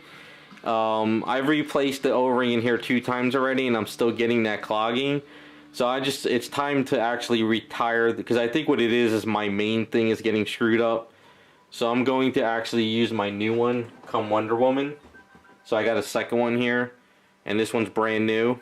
And then what I'm going to do is I'm probably going to flip this on eBay and then buy another one of these as a backup, because I love this brush so much, but I've used it for so many years. Don't want to keep sinking money into replacing this, replacing that. It's just, I'd rather just buy a new one.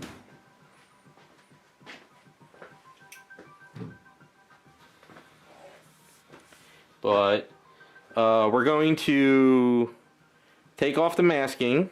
We're going to let her sit for a bit before I do the boots, but we're going to work on flash. So let's take this masking off and let her dry a bit.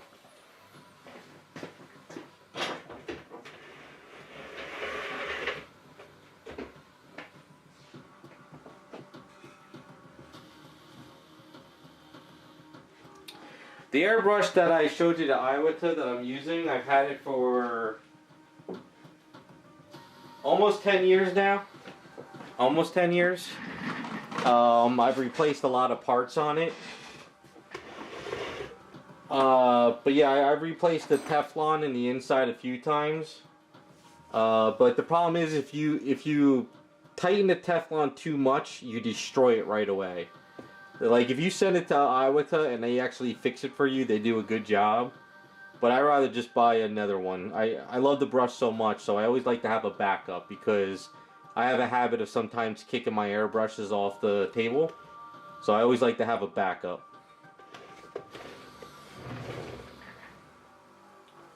You know, since I do this for a living, it's good to have backup stuff. You don't want to sit there and all of a sudden you don't have a needle or a nozzle, and you gotta wait a week for a project, you know? So it's always better to have that extra. You can repair your brushes non-stop, but I always feel that after a few repairs, it starts to kind of go on me. So...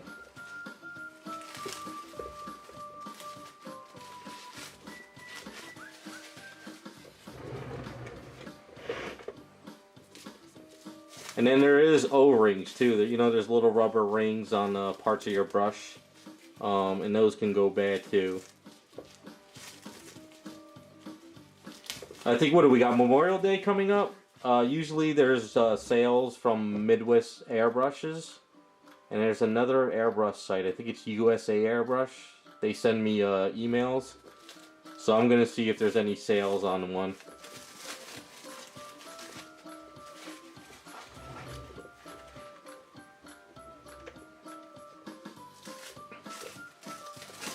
Yeah, Scott, it's what I use. It's the brush I love, and it's what I use and stuff. I just won't ever go back to Badger after Iowa. I just love them too much now. Like I said, I've had that airbrush for 10 years now. I've only ever replaced the O-ring twice. I replaced the needle a few times because I actually drop it like an idiot. And I've replaced the nozzle, but the nozzle is like friggin' $30.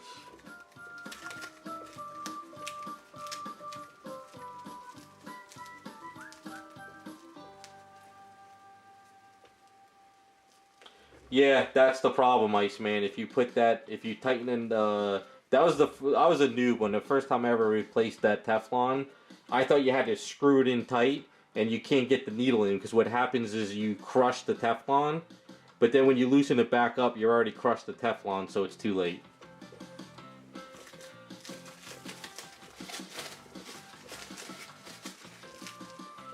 Like I said, I do this for a living, so I'd rather just pick up a new airbrush and have a nice new one ready to go.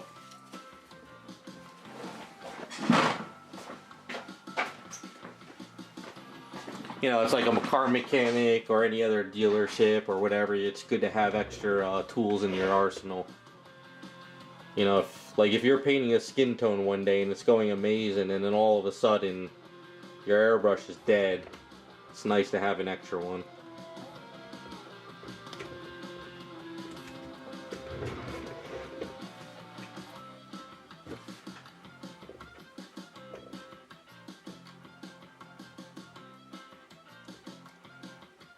Yeah, that's looking good against her skin.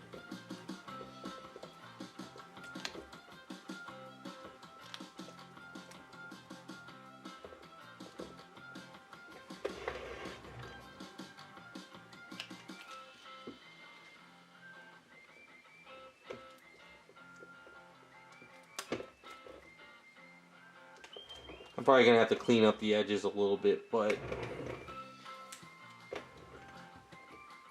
I know the camera's probably picking up too much of the shine, but it's not as shiny as it is in camera.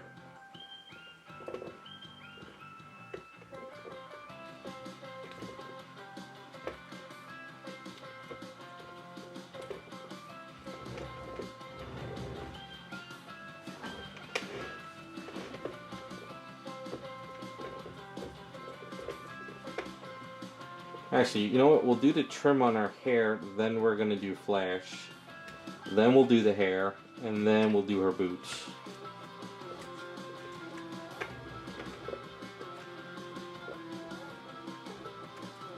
We're going to give her boots a texture.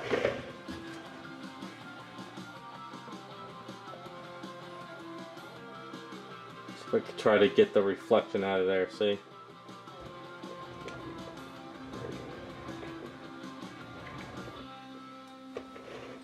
I like it. I think it looks good.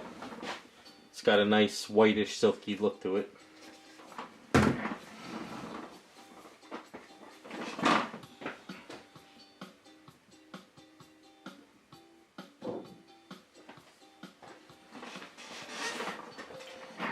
We're going to do a trim on our hair, but before we do the trim, let's see what it looks like.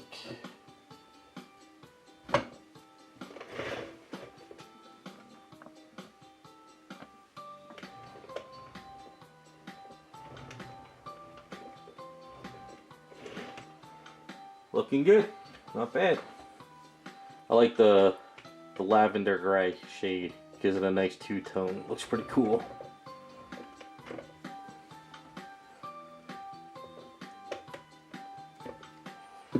Alright, so gonna let her sort of dry up a bit before we start trying to do the feet.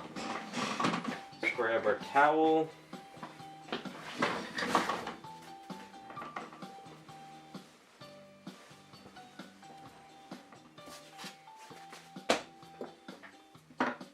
Probably start spraying up the other part too. Ooh. Sorry, static shocks.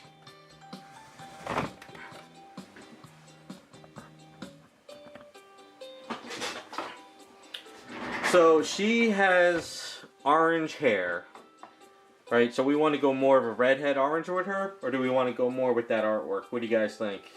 I know if you go into the comic book, she's got orange, and that's what she said she has. So maybe we should do mahogany as a shade and then orange. So where's my mahogany bottle? This color. Shit. What about this one? Maybe this one.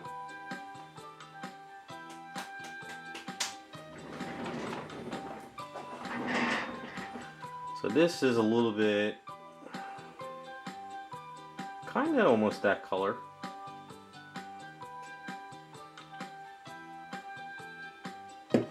Hey Butterfly, how's it going? Oh yeah, that's right, it is Friday the 13th. I didn't even realize. So what do you got to jinx us? Is that the plan?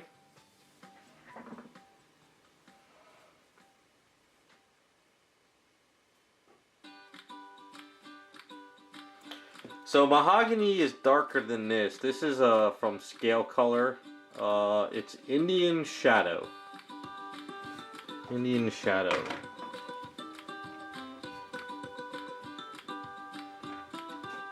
Indian Shadow is kind of more grayish red. Nah, I don't like that. Don't like it. What color is this? This is from Model Air. This is Rust. Yeah, I think that looks better. This is kind of rust. Gotta shake it up some more.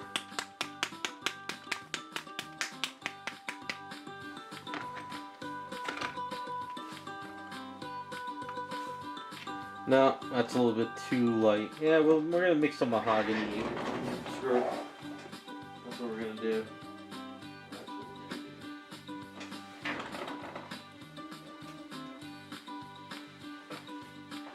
Find the bottle.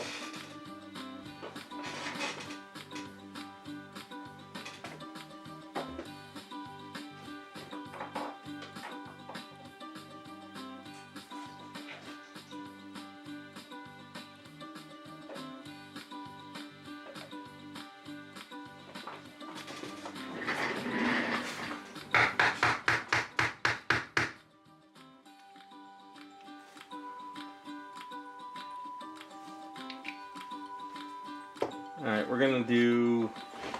I also got this here.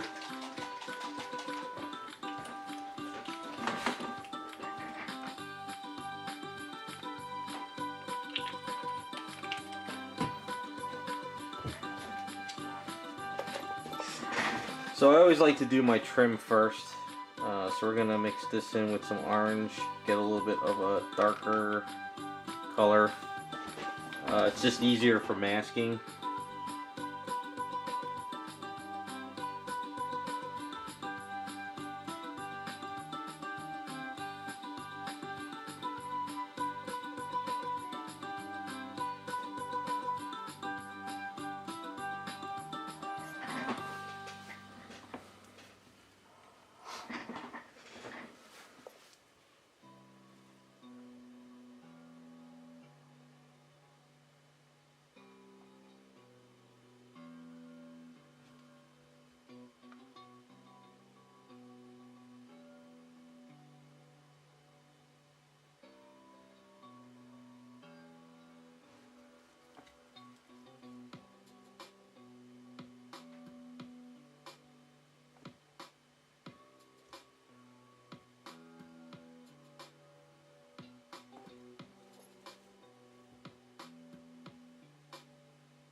Because in the comic books they gave her really, really orange hair.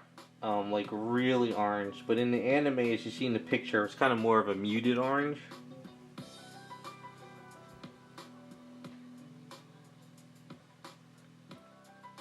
So I think we're gonna play with it a bit. I don't think I want to go bright orange, but I don't think we'll go redhead either. I don't know. What do you guys think? If you look at some of her artwork, they gave her like really crazy orange, and I didn't like it. I don't like it too much.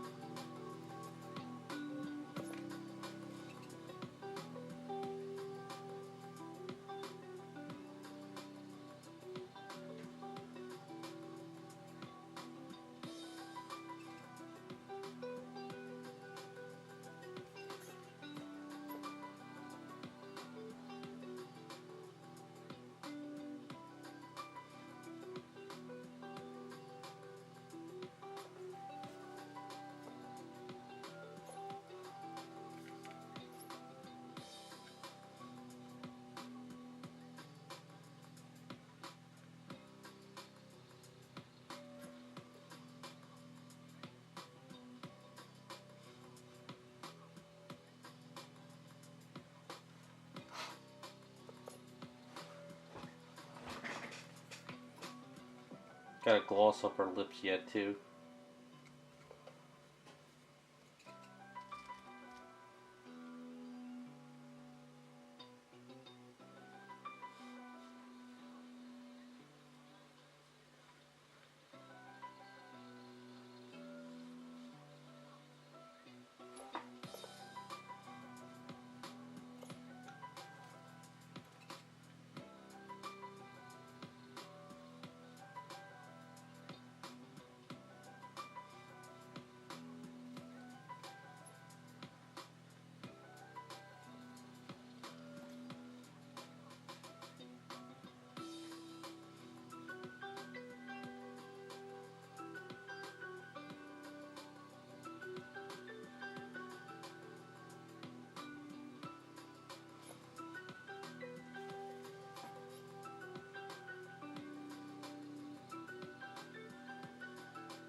Alright, so that's a good starting point for the trim. Let's let that dry a bit. Let's mess around with Flash.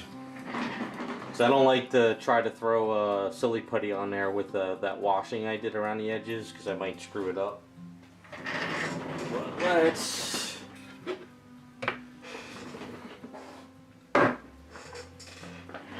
paint your boy Flash. Alright, so we're going to give him a dark red color first. So this red is fairly dark, and there's not much left in it. And then we're going to highlight them up. Really simple, nothing too crazy.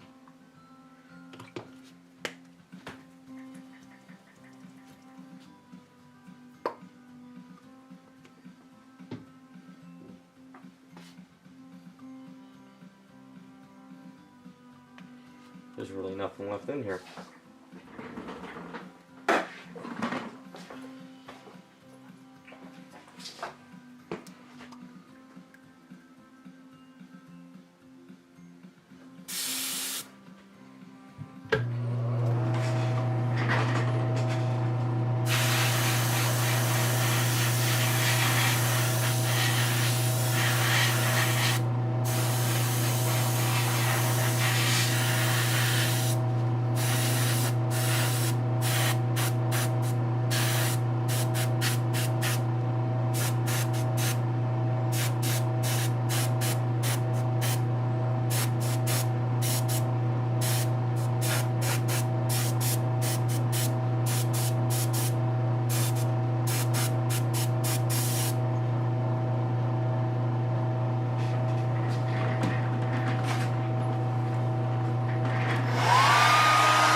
Alright, so this is a Vallejo red. So that's actually a lighter red. I think there's enough in this bottle. This is the Mecca red. I don't know if I got enough in here.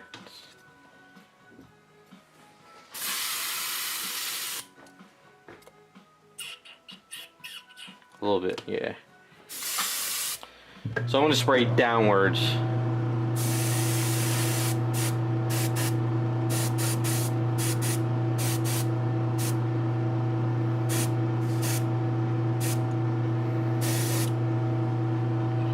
So we got some of the shadows and some of the highlights, and I think that's good enough for him. I think that works.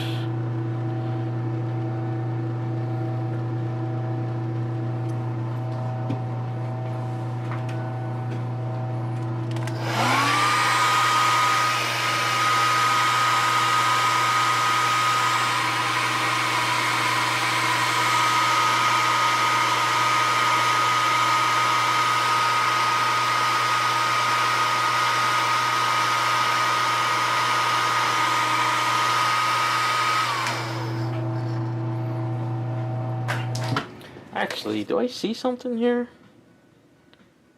There was stuff I missed. Yeah, there's some weird little, Alright, we're gonna sand a little bit real quick.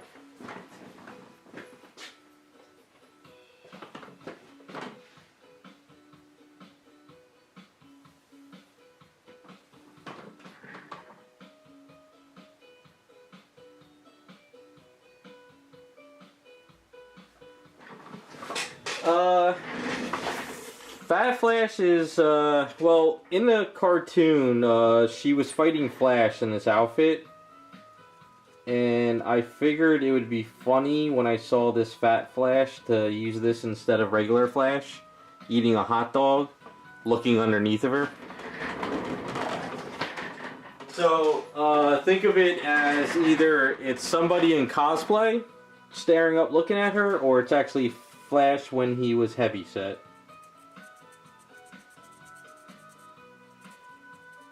I missed these points.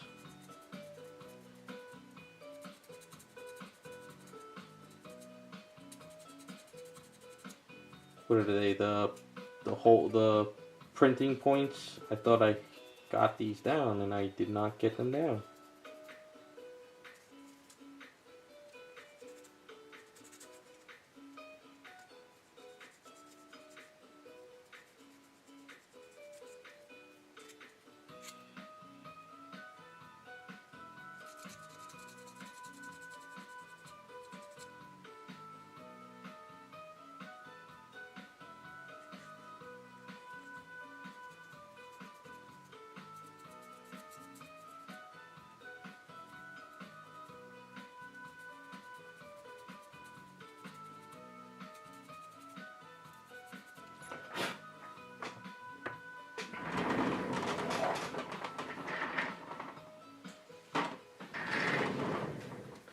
Yeah, if you look really close, you can see a lot of the layer lines on this one.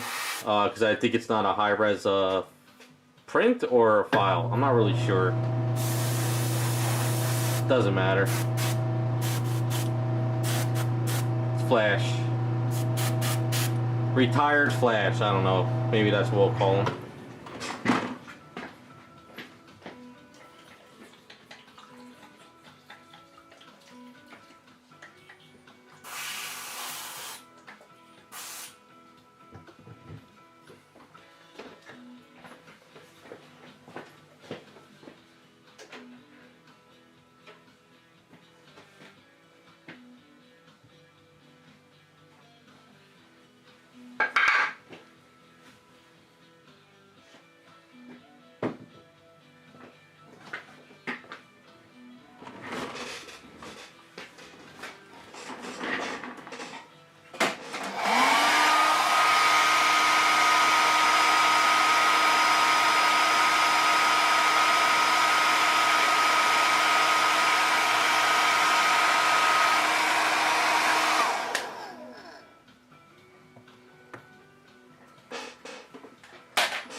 I am not good painting small things like this, so we're gonna see how this turns out.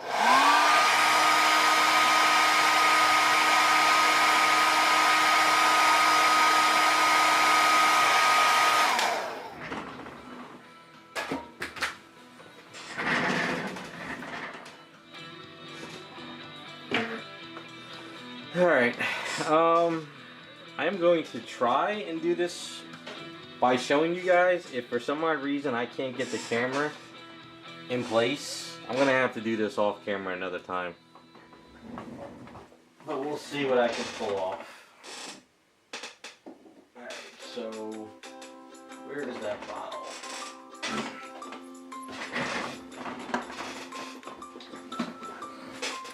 Yeah, I'm not good with miniature stuff, and I'm gonna flat out be honest about it. I'm not gonna hide it. I'm not good with miniatures. That's why I don't really do them.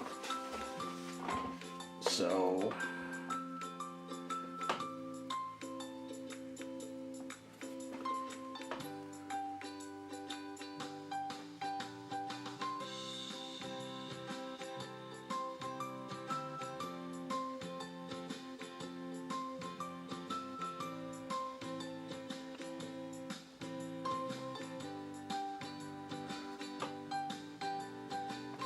and this brush, for some odd reason, is splitting on me. This brush is not working.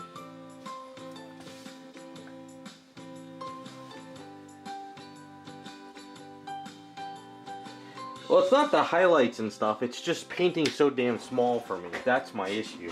I'm not good with super small and tight stuff like this. Let's try this brush.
Just painting it makes me laugh.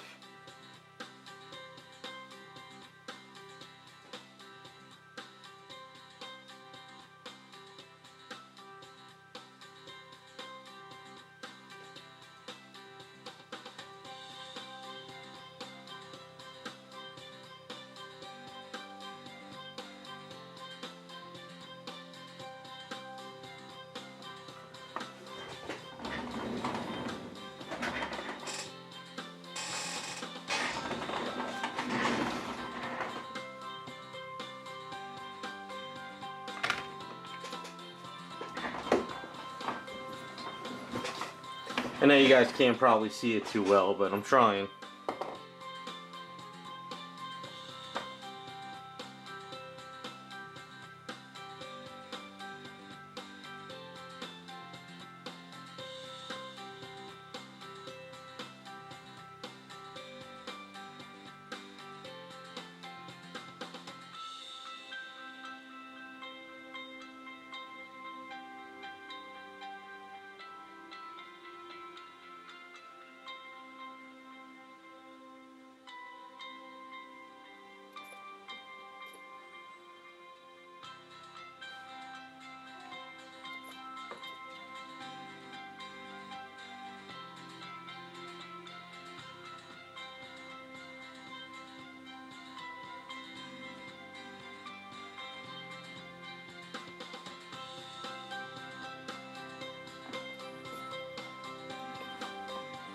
Giving them a little 5 o'clock shadow too. I think that's going to help.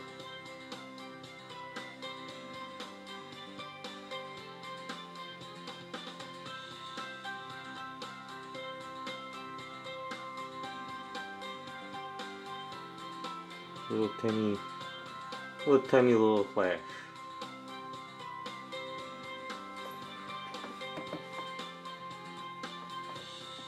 Screw it, we'll use the skin tone for the eyes as well.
Trying to make his cheeks a little pop out a little bit more.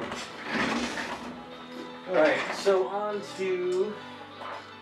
I think I'm going to use this bottle.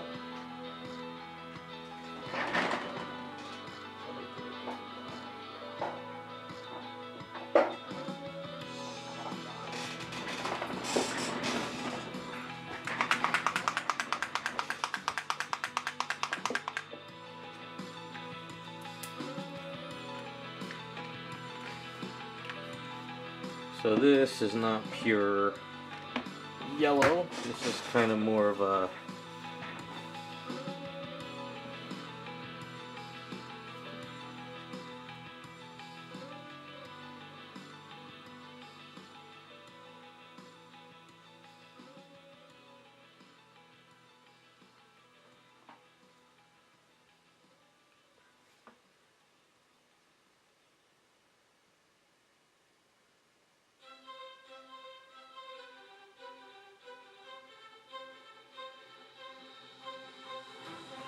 those guys who paint miniatures all the time and they look amazing, give them major props.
He probably does. I'm just doing yellow at the moment.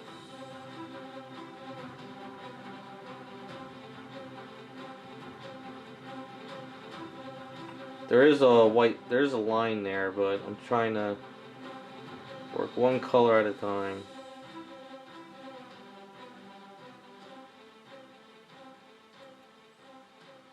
I want to make sure I stay in the lines too.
Yeah, he's turning in the flash alright. You know, he's kind of dirty probably from handling him and stuff, but I think that works for him. Well, he doesn't have to be super clean. He's old, he's retired.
I'm using watery yellow, because if I did it thicker, I would probably cake it up too much. So I'm just kind of using the watery stuff to kind of keep doing a couple layers. Like I said, I don't really do smaller items like this. It's gonna be a nightmare painting that damn hot dog stand.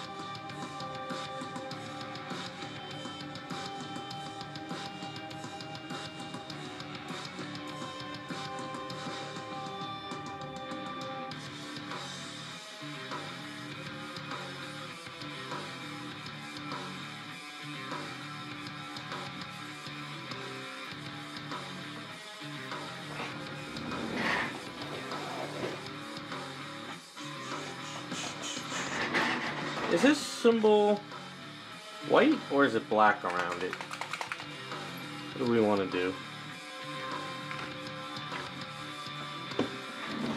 Actually, I should look up how the guy colored it in the artwork.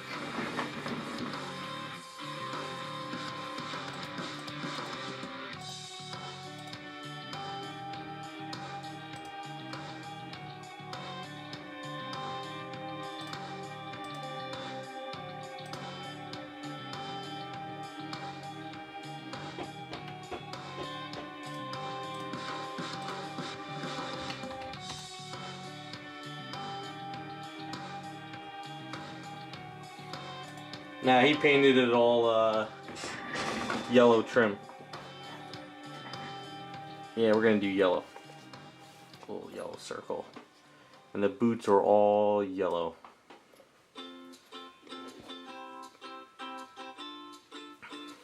So this little circle thing.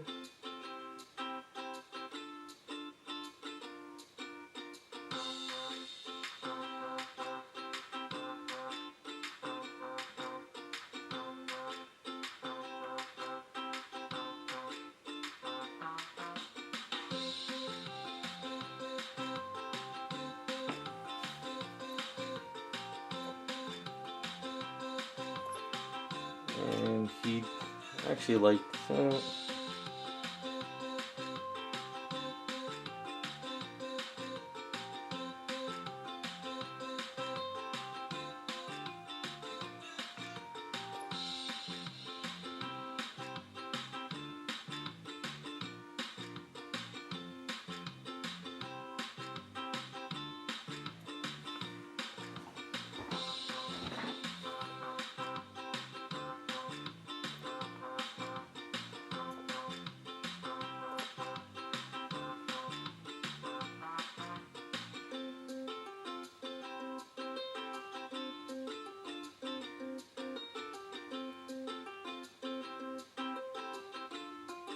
Now the artwork has lines on them, but they're actually not in the print, but on the artwork they have lines.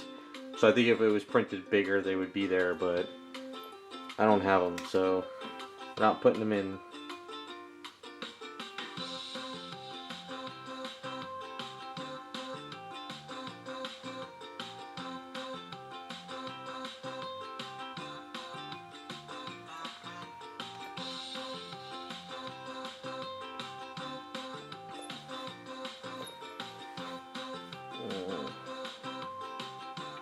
Take some skin tone, right? A little bit of a brown. And we can actually paint the bun.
So the bun's a little bit more yellowish.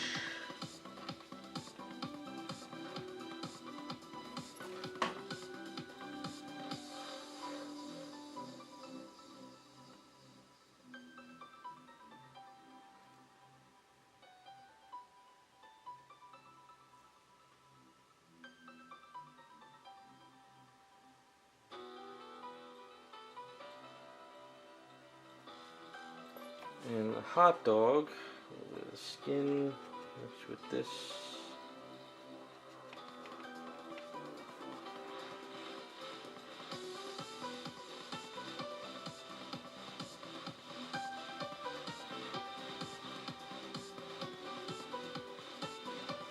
There we go.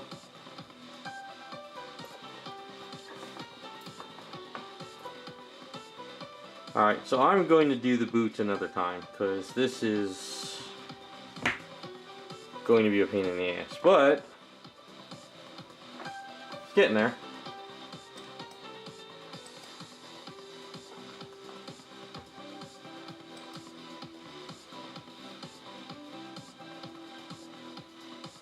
That's funny, so you at the base checking her out. Good old Flash. Alright, so let's mask off the hair. And let's get the hair done. And then the boots.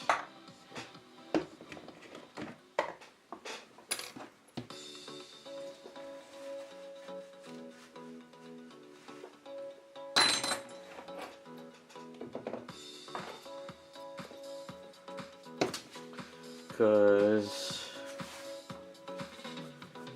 no, he pegs into the base. He's got two prongs on his feet. He's got these little two prongs there. And he just goes right over here to these two little tiny holes. See? Checking her out. He's getting a big eyeful over there. He's a little bit of a perv. It's actually looking pretty good. Now, like I said, I'm not the best at painting small stuff. I'm going to clean it up a bit. At least I got a base coat of the yellow, so now I could go over it again with another layer of yellow and kind of make it a little bit better. But yeah, and then so we have this. Like I said, I secured these up, so this is gonna go like there next to him. That could go anywhere actually, but I also found a pack of umbrellas. Because the umbrella, trying to print out that umbrella would have never worked. So, basically, just pop that out. And then you can put an umbrella in there, like so. I'm going to cut them down now. So I'll put like a few in the package. And I'll cut them down. You know, you don't even have to have them open. You can have the umbrella closed. And it could look like you don't need to, you know. That's why I wanted to find the umbrellas for this, because trying to print it out and then put a rod in it would break it. So at least now it's got a little bit of a fun little thing. Fun little stuff like this.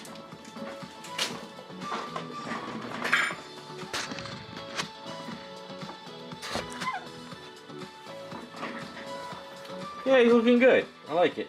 He fits in the base pretty well. Somebody asked me, I think in one of the comments, if Flash is removable. I said yeah. But I think, like I said earlier, I'm going to put the bench right here. And then I'm going to put like the garbage can like over here. So you'll get a feel of like a park. So I'm going to get that stuff printed out. A little bit at a time. But she's moving along now. So we get the boots done and the hair. All we'll really have to worry about is the gold trim and all that stuff. And then the eyes. And then we can finish up the base. So if I get to the point where the base just has to be done, I could start working on Wonder Woman, and then when I get the elements for the base, we can finish her out.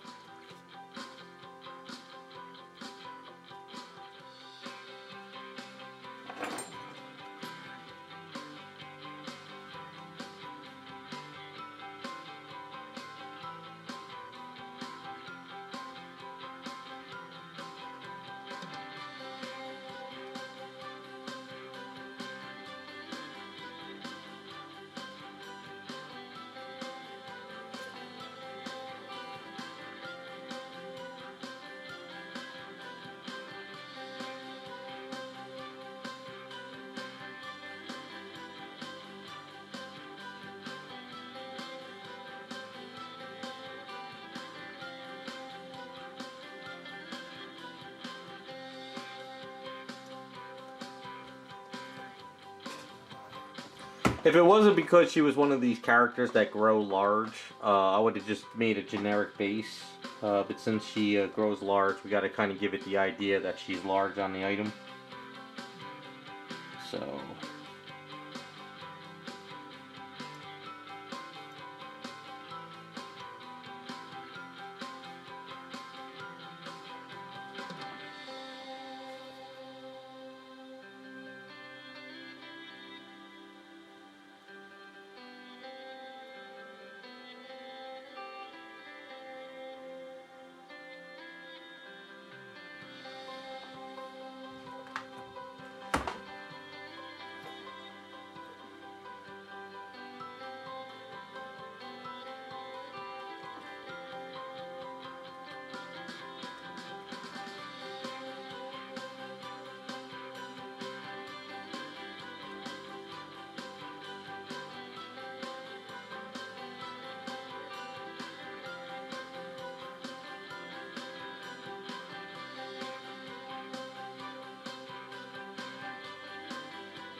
Take it easy, Iceman. Thanks for stopping by.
Alright, I'm gonna grab something to drink real quick, and then we'll start painting this up.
Alright. So she is orange hair. So we're going to be using some orange colors here.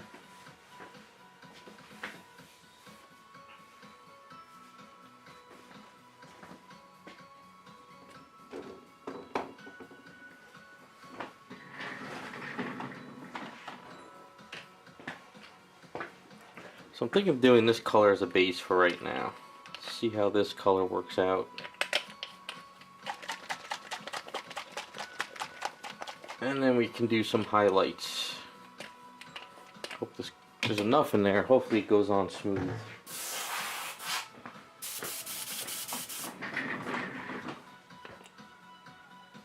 Yeah, it seems pretty thick.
Every time I use that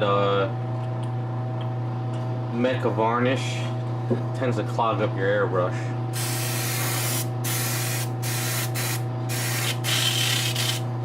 So I got the needle pulled back where it usually doesn't go, just to spray this shit out of it.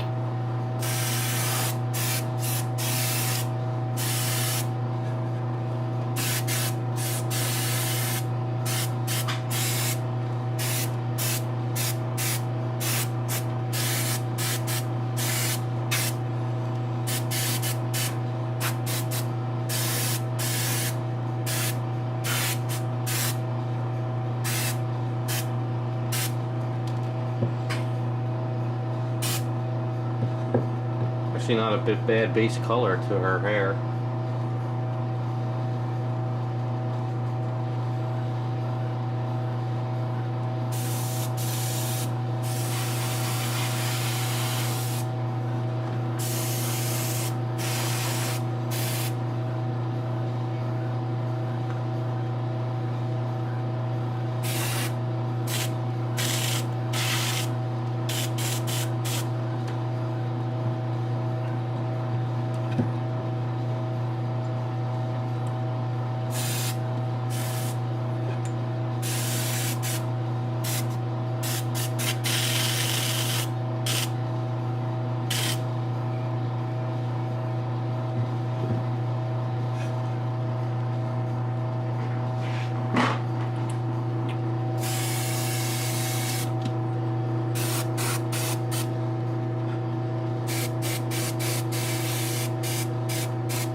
Yeah, you know, natural redheads are not red.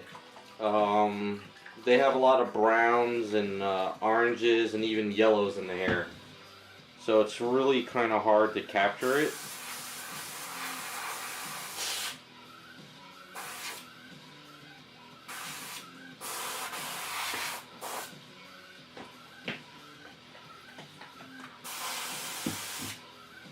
You know, comic books, they just use orange and reds and they get away with it. But if you're trying to do real life portraits or you're trying to, you know, do something, I never get it perfect.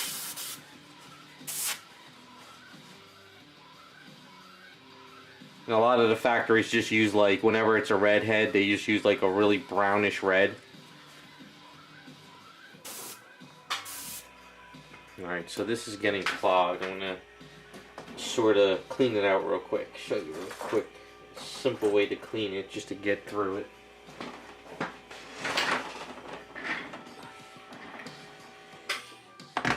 So what happens is this the Vallejo Mecha Varnish clogs up the inner nozzle. So sometimes it gets clogged here and sometimes it gets clogged here. I don't know why, it's the varnish is so thick. It kind of sucks. So I just need to open this airflow back open, but I'm pretty sure it's clogged inside this nozzle. So what we do is we just unscrew this. It's not a deep cleaning, but it's enough to get this back to where it is. So there's like all this schmutz in here. So instead of putting the needle in, you can kind of push it through and kind of take some of that crap out of there, if there is any. And there still seems to be some in there.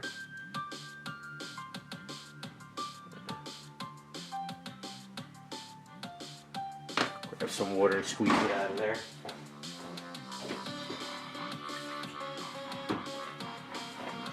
And then, if you don't lose your nozzle piece, this little tiny nozzle, this sometimes gets clogged.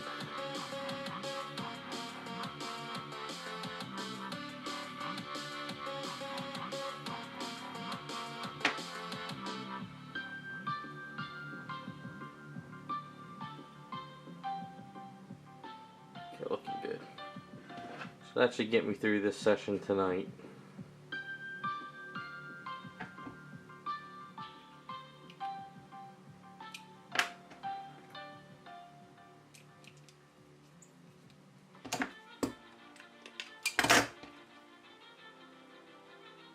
Never go down with the needle, always go up like that to clean it off. And then it should be all the way back up front. And squeeze some water through it, make sure it's clean. Alright, looking good.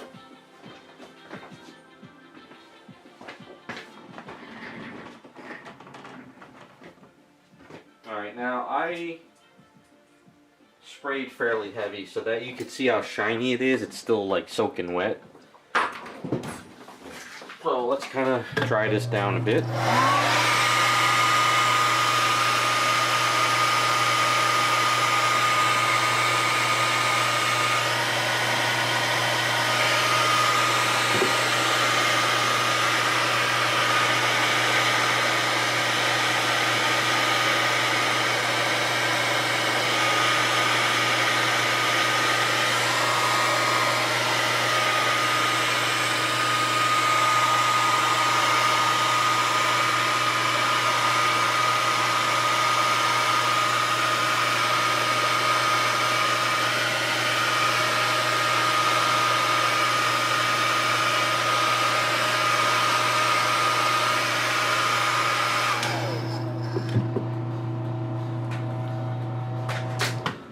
So I kind of like that color fairly, you know, as is, but I want to add a little mahogany in certain areas. I don't want to overdo it.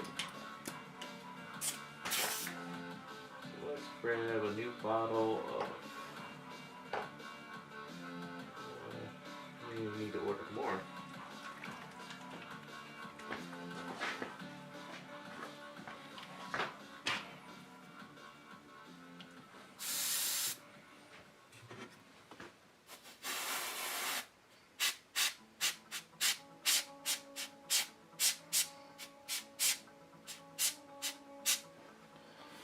So we're going to kind of hit certain areas to try to give it a little shadow.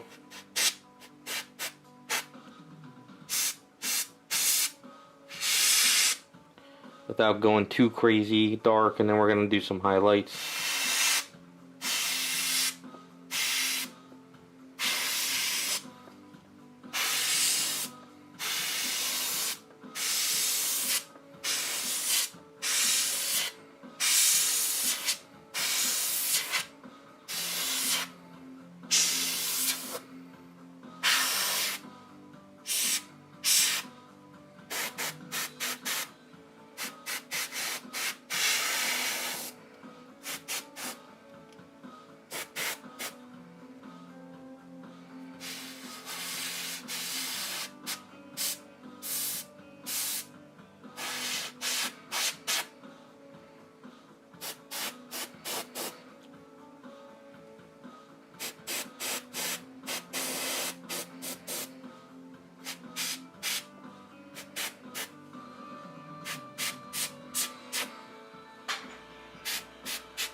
So I don't want to go too dark with it, so I think that's as far as I'll go with some of the mahogany color.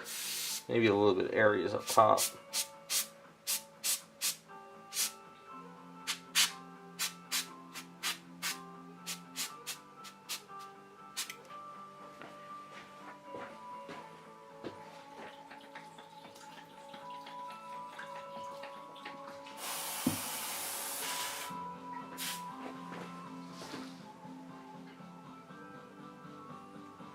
Take it easy, Jacob.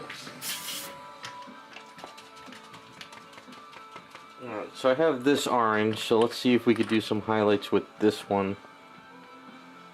See how it looks.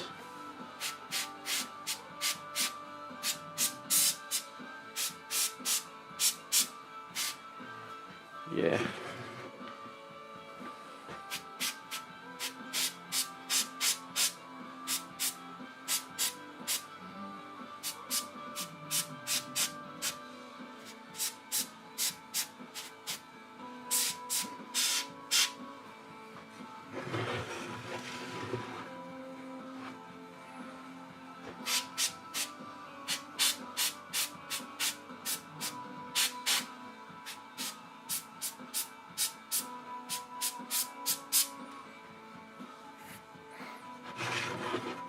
Yeah, I think that's looking good.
Alright, so far we got an orange hair without it being like crazy orange, and it's not really red, so we're at that orange look to it. So we're gonna do some pearl highlights to it as well, and then we'll dull it down.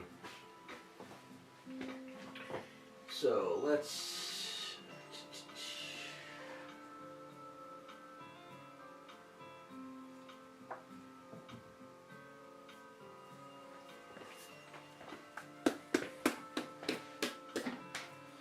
So, Createx colors used to have a metallic gold, and sadly, they discontinued that gold. So supposedly this is the new color, and this is not mixing up at all.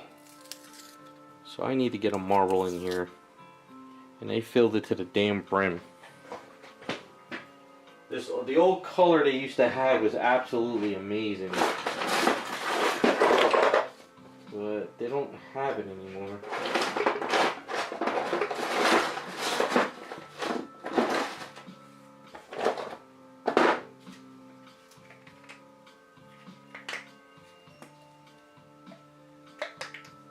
Alright, I gotta take a marble out of an older bottle. Hold on a second.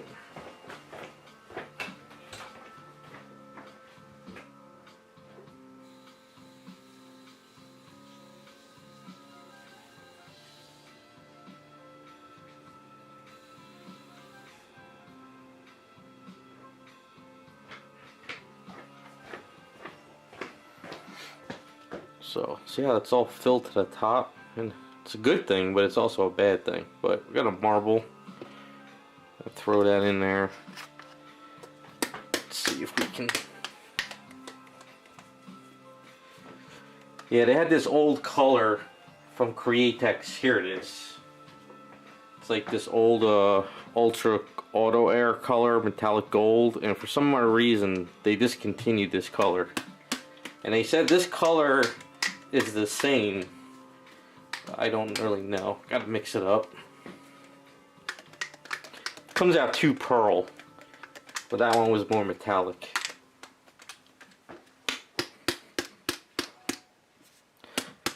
And it sort of looks like it. Just gotta mix it up pretty well.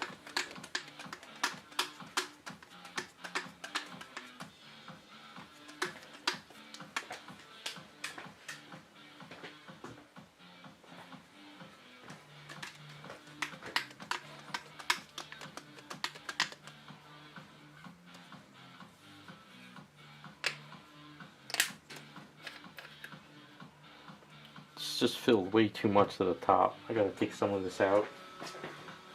You know what?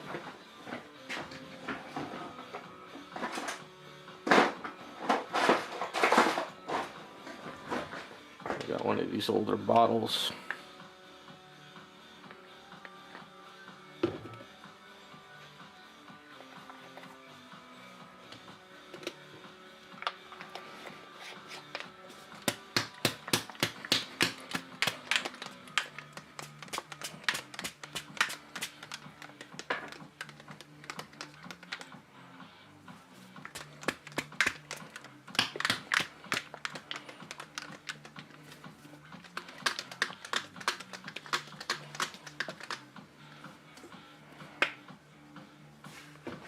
Alright, let's experiment and see how this is. Hopefully it's still looks like they're regular pearl.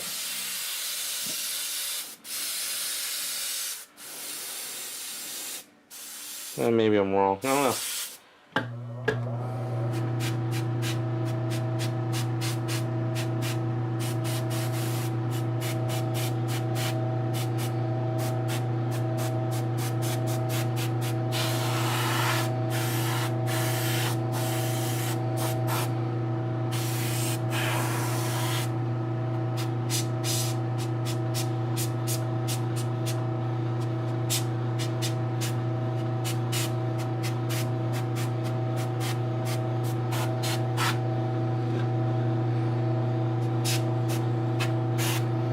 Actually, it's not bad. Maybe they changed the formula up a bit, so you don't have to go as thick to it.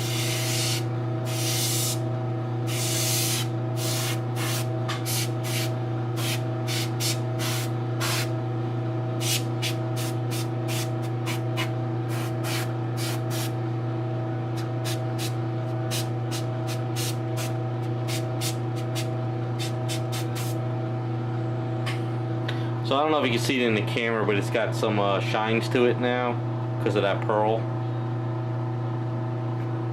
Maybe it'll look better on the other camera. So I'm gonna satin it down instead of flatten it. I want to keep the sheen on there.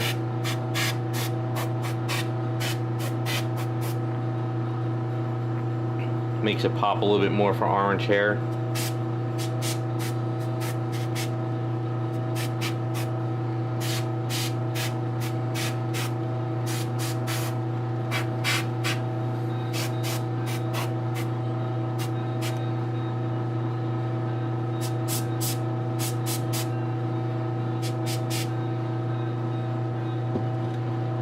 Yeah, I like that. Looks good, pretty decent.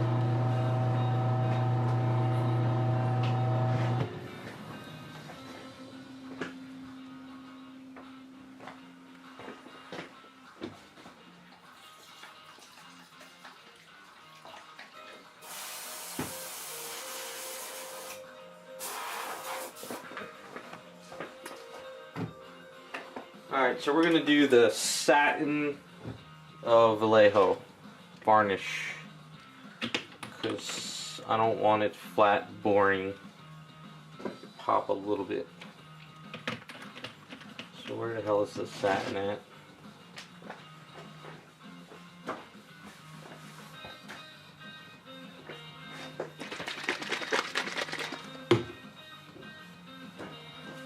So I like to, gotta thin down the Vallejo sometimes, it's just way too thick.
Alright, so it's not bright orange, it's not brown, but it's kind of a...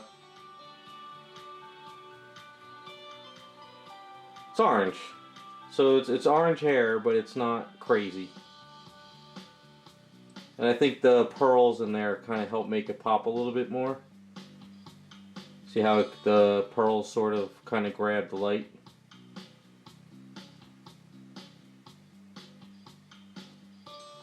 So it's not really the anime color, but it's also not the comic book color. It's kind of in between. So I think it works. So let's... I might have to touch up the edges. So it looks like your hair. So you got this deep orange hair. So does everyone call you the devil because you have this kind of hair?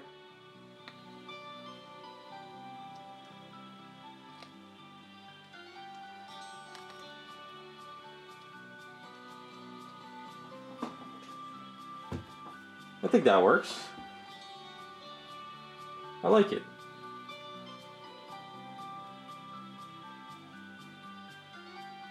I guess we'll for her headband, maybe just do a black headband. I don't think pink would be too much like the outfit. I don't know. But it's really, really tacky though, so I can't really mess with the head. I don't want to put it on there.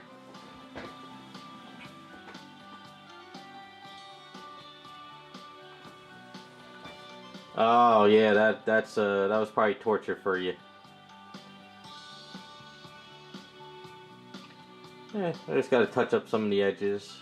All right, so since you're a redhead, what do you think? Black headband, red, or something like the boots we paint? I don't know. I'm thinking black, because I think if we do pink, it would do too much like the outfit. I don't think it'll work too well.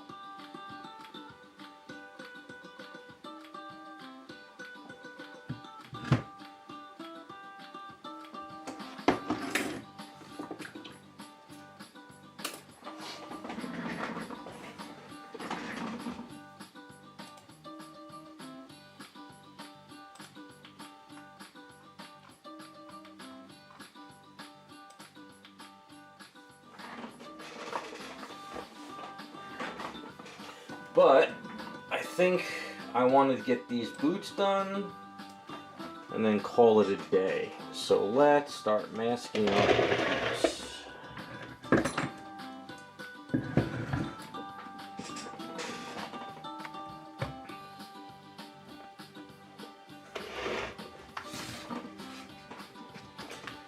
So for the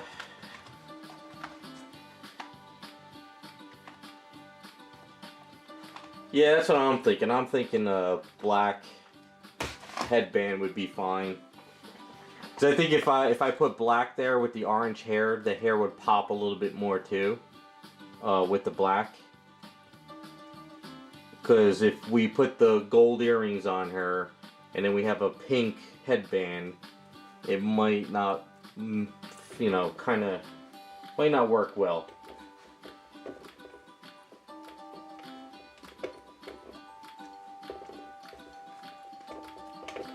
But for the boots, I want to do like a texture on the boots like I did for, what did I do the texture on last time? Forgot. But I want to make the boots look like a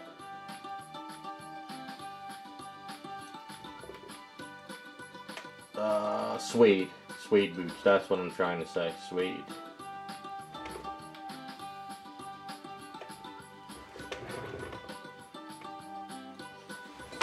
So I think I'll do a base color of leather belt, and then we'll take a yellow and we'll start texturing yellow all over it, and we'll give it like a nice suede look to it. I don't want these off weird yellow boots on her.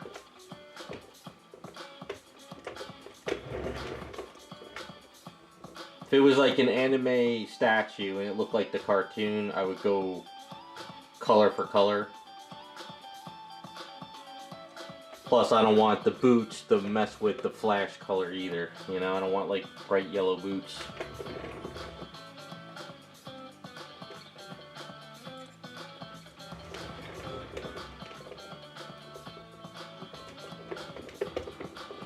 Okay.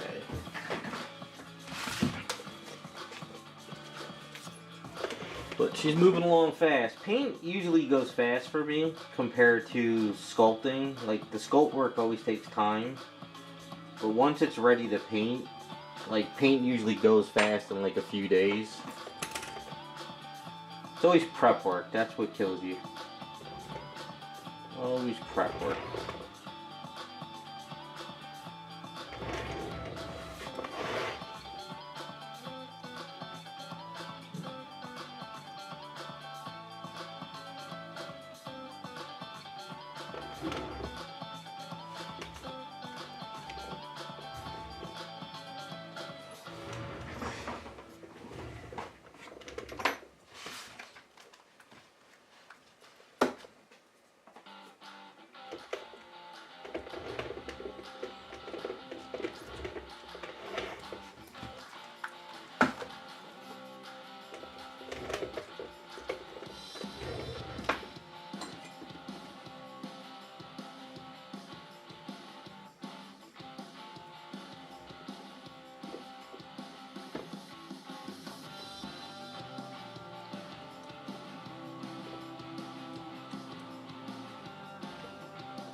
Now I don't like putting saran wrap on any fresh paint, and even though I did the paint today, I don't feel like ruining this, so we're going to use this just to like get the paint sprayed.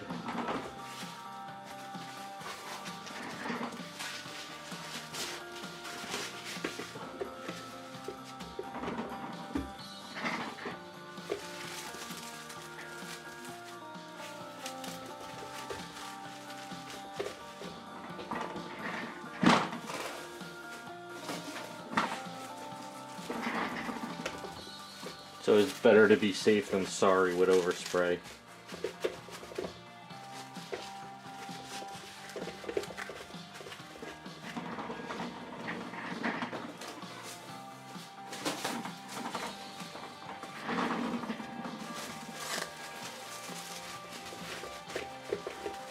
As you notice, I'm not like doing it tight as hell up here either, because that could ruin your paint.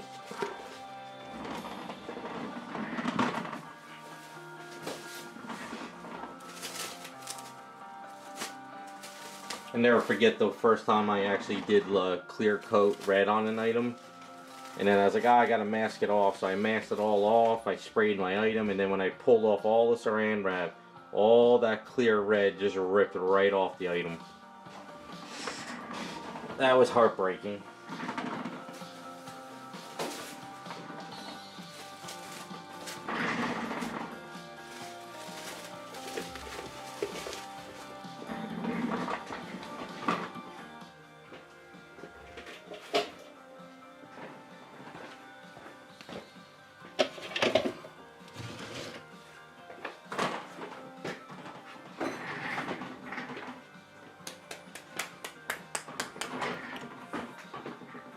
Early days of customizing when I was in an apartment, learned a lot of hard lessons.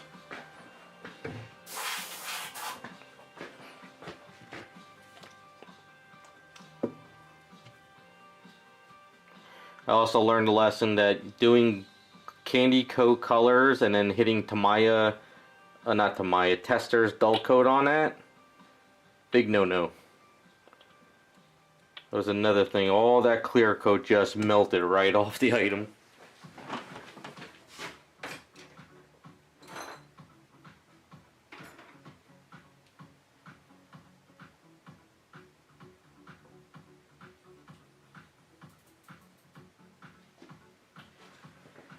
My very first custom I did, I wanted to sculpt something onto an item, and the only thing I found was there's Tamiya putty, but they come in a stick. It looks like a chewing gum, so one side was green and one side was white, and you mix it together and it was like Aves, and you can use it as putty, and then it takes a couple hours to cure, and it cured hard as a rock.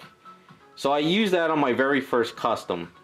Then when I started to really customize, I was looking for, you know, like what you can do, and everybody was like, oh, you need to use Sculpey and bake it, and I forgot how I discovered Aves. So I really didn't do a lot of customizing until I really found Aves. Once I discovered Aves and I started working with it, that's when I really got into stuff. But I was just kind of repainting bone stuff in the beginning.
Alright, we're gonna get this head out of here just in case I don't spray anything on it.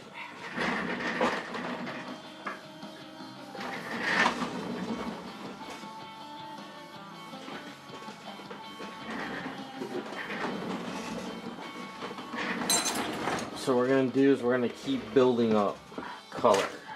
So we have our base color. We have a yellowish color, which I think would work well.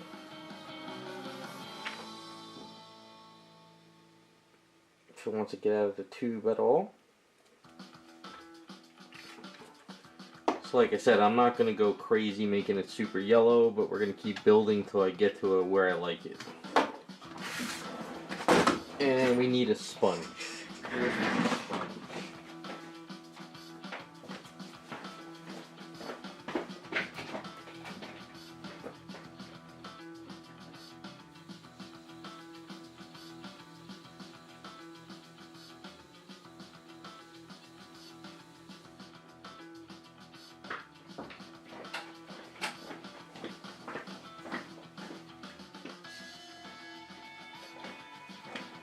Alright, so this sponge is sort of hard as a rock, and then there's this sponge, so I'm going to use this sponge, but I'm going to cut some of it out. I should really go and get some new sponges.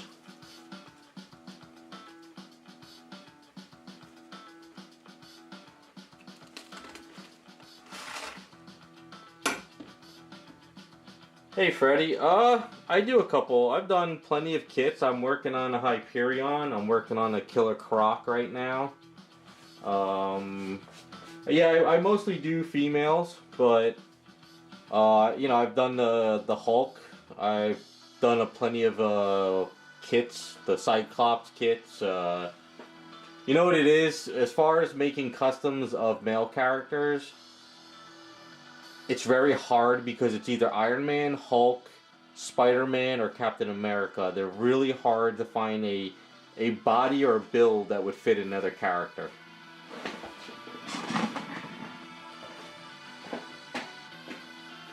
You know, you can't... I won't touch Iron Man because I hate Iron Man. And Captain America always has pouches and always in that Captain America pose. You know, there's a lot of characters I would like to make for myself because I want Impulse. You know, I would love to get a Superboy Prime. There's a lot of characters I would like for my own collection, but I mean, I guess I don't know if you watched the streams. I've been working on this Hyperion for myself. This is from the Superman Premium format.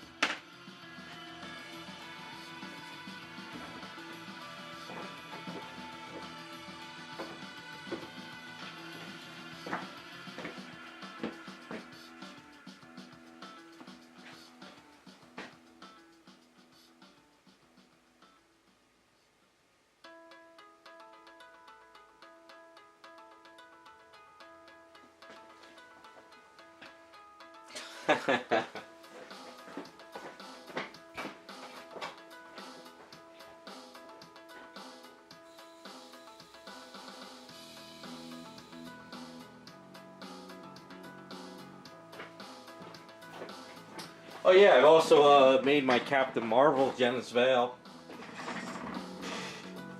Can't forget about him.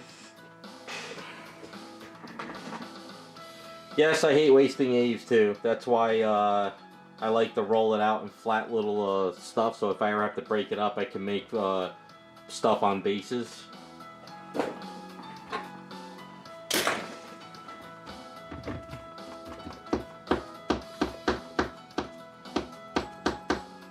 So we're gonna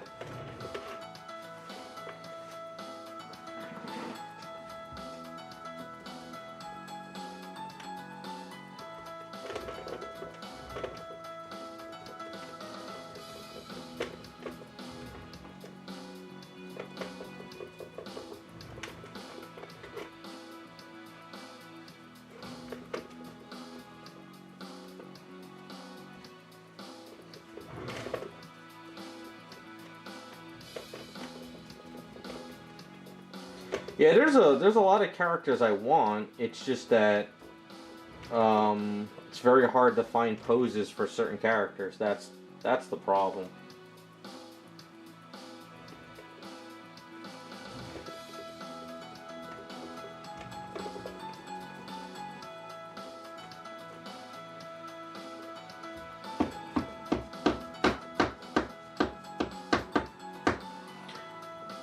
I would just like to see them make characters like Dr. Fate, Jay Garrick, you know, the JSA characters, you know?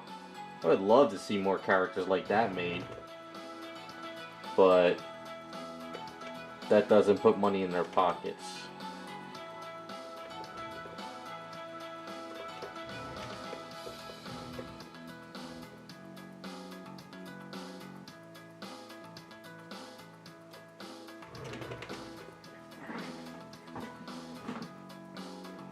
Well, they, what was it, Prime 1? Was it Prime 1 that made that Constantine 1/3? Was it Prime 1? I forgot who. That one was amazing.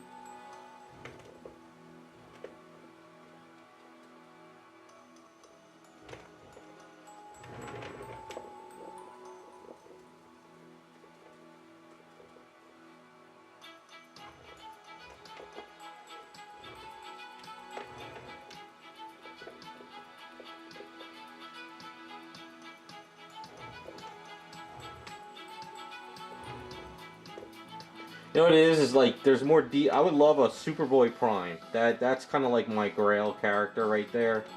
Is to get a Superboy Prime. I would love a company to make that. And a 1/4, not a 1/3.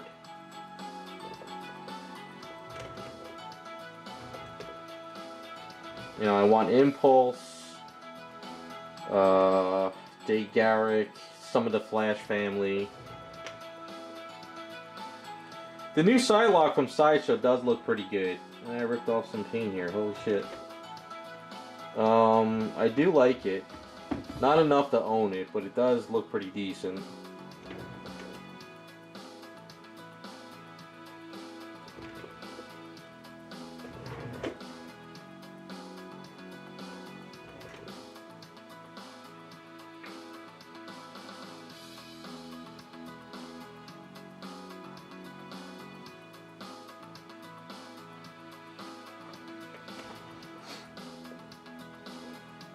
Yeah, I think if people step up their game with a lot of the spandex stuff, they would look better.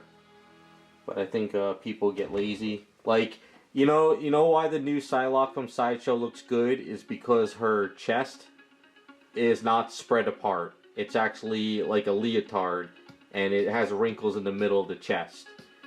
Everybody forgets to do that on statues lately, and that's one of my pet peeves. That's not how a leotard works, you know? Alright, I'm gonna hit this with the blow dryer real quick.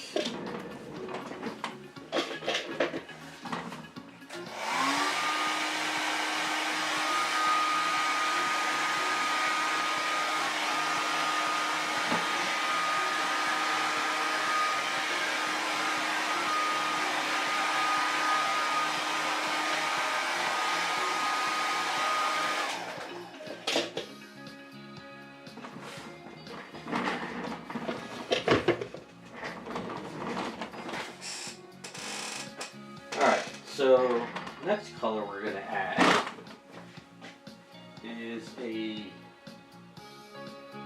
skin tone. We'll add a nice little skin tone.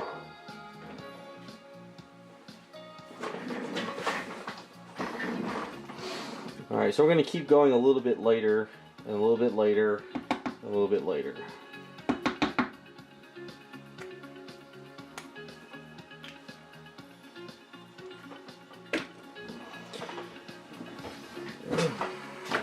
My one friend calls it boob socks. You know, you have this outfit on the character, but the breasts are spread apart and there's nothing in the middle. It doesn't make any sense. But Sideshow did a good job on the Psylocke. The face looks good. The outfit looks pretty good.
Yep, I have the Power Girl. It's here in my possession. If you, it's I have 3 of them in the house actually at the moment.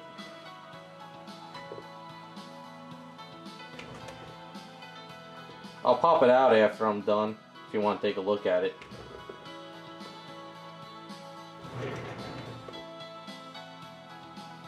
You know, I the more I look at the new one, the more I kind of like the older one more. But I mean, you can't have enough Power Girls, you know, at least not for me. But they did mess up on the skin tone. The head does not match the body at all.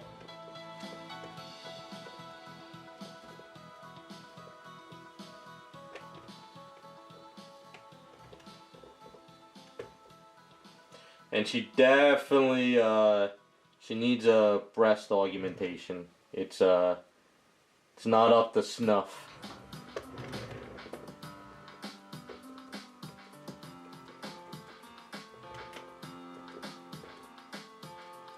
I'll show you once we finish this up. Before we close out the stream, I'll go grab her, show you guys. I mean, it's a good statue. It's just she, I guess DC said no. She's got to have normal size, or she's not supposed to be known for big breasts anymore. I don't know, but I will fix that flaw.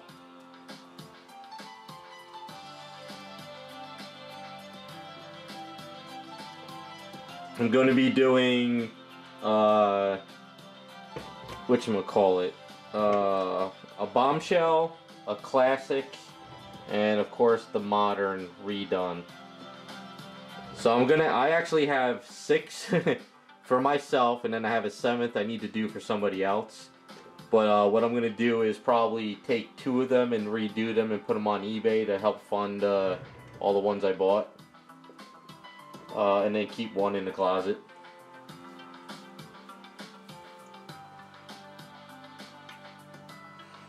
Hey, Silver Mail. Yeah, it seems that DC does not want to do that for Power Girl anymore. But then again, she's not even in the comic books anymore either, so.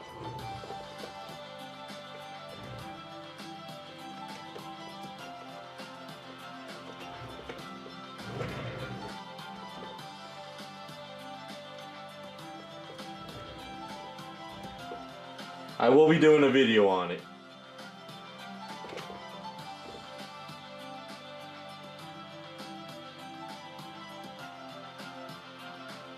Oh, Silver Nail. I'm sorry, I can't see that far away. I'm getting too old. I really should take my prescription and get glasses. I've been too lazy.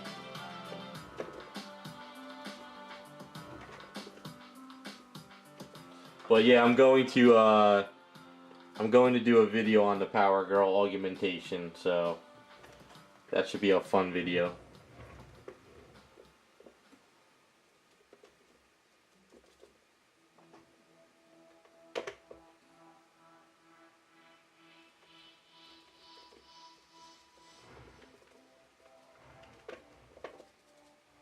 Sucks getting old.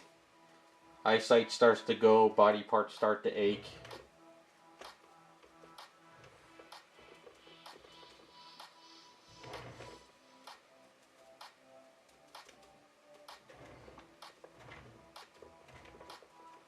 Actually, I'm starting to really like this color on her boots. It's not flashy yellow, but it's not.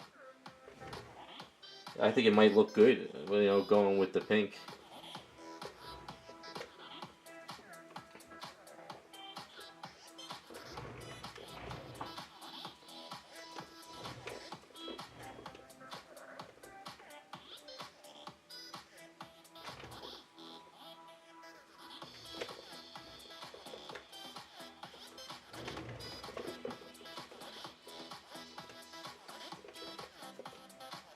The soles of the boots, I'll probably paint like the darker color, so it'll separate them a little bit more. What do you guys think? You guys like the color? You think it should be lighter, or do you? I kind of like the way it is right now. I don't know. What's your opinion, people?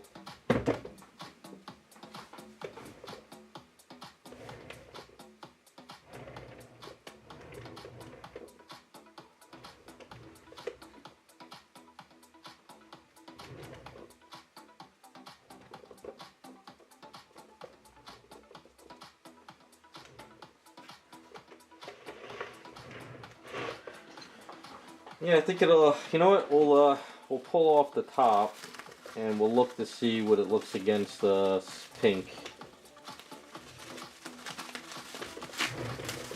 So I really wanted to give it that sort of suede, leatherish look to it.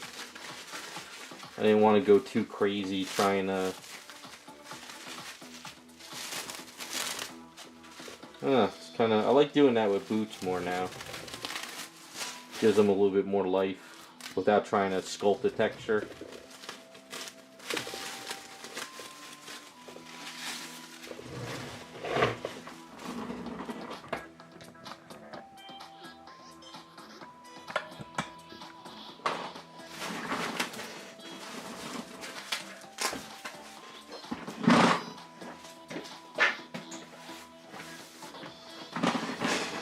Yeah, I kind of like it. It's not bright yellow. And then once we do the gold should stand out pretty well. I'll do you know, darker soles, and it should work out pretty well. Yeah, I kind of like it.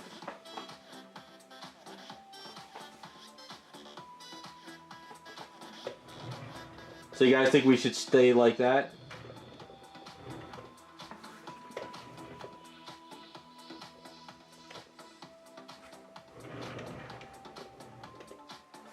Should I maybe I'll give it a satin look to make it look a little shiny, or should we keep it flat? I'm trying to think. It's kind of flat now. Yeah, I kind of like it. It kind of looks pretty cool.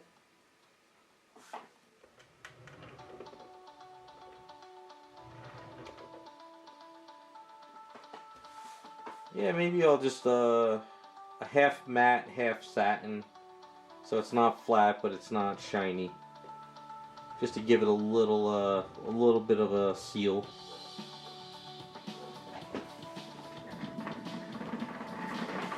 Yeah, definitely not plastic. I definitely want to at least get some kind of seal on it, though. So let me wash out this sponge.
Alright, so this is the satin. What we'll do is we'll put in flat, we'll matte, and then we'll put in just not that it really will do much. A little bit of satin, not much at all.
Yeah, I think that color works pretty good.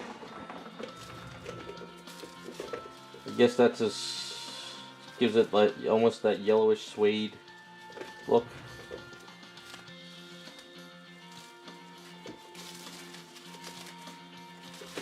And I think once I do the base too with the black base, like the black top and the grass, it should pop a little bit better there. Then again, you don't want to focus on her feet anyway. Unless that's your kink. But other than that, we want to focus on the dress. So...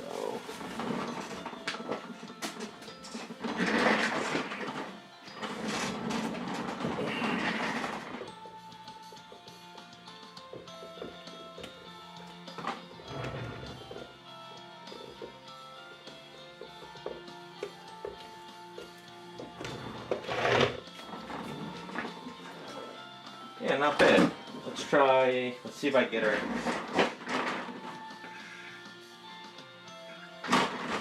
the head in here so you can get a full look at it so far. Still a little tacky. It's coming together pretty nicely.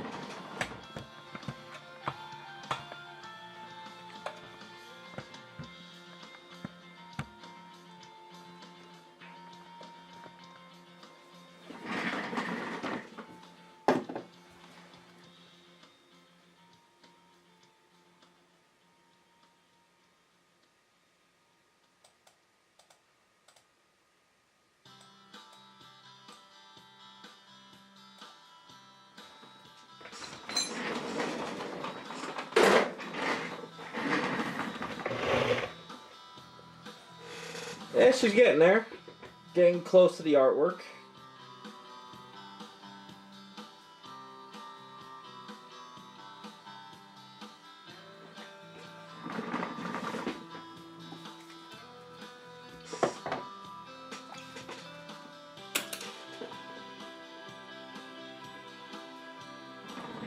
Yeah, I like the boots on her. It feels more of like Giganta look to her, actually. I really, putting yellow boots I think would kill it. I think you're right. It works good for the anime, but for the statue, nah.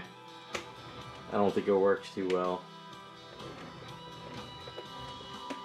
Kind of gives her more of that badass look to her. But I'll go grab Power Girl, show you guys Power Girl before we close it out tonight. She is tall too.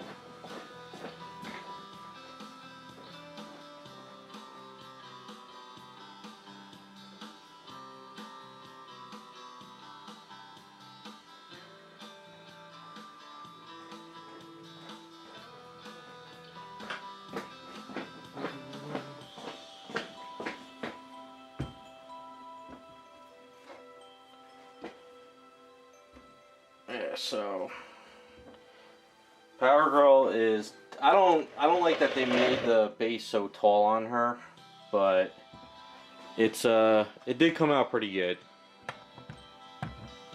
So if you notice, her skin tone doesn't match the legs at all. So basically this is actually like casted up very light, it's hollow, and this is like that skin tone resin, and then they just shaded it. So that's kind of that's my first gripe over the Power Girl, and the second is her chest. You can see the chest is super small. So that will be fixed for mine and for somebody else. But other than that, it's a good statue. Yeah, they messed up big time with the skin. It's nowhere near the legs at all.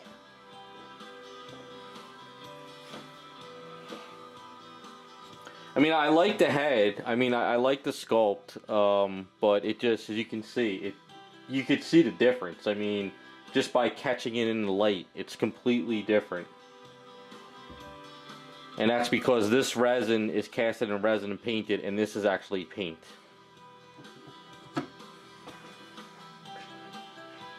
Yeah, the sculpt of the legs on her, I love the leg sculpts. Whoever sculpted it is a leg guy, but it needs a paint up. It really does.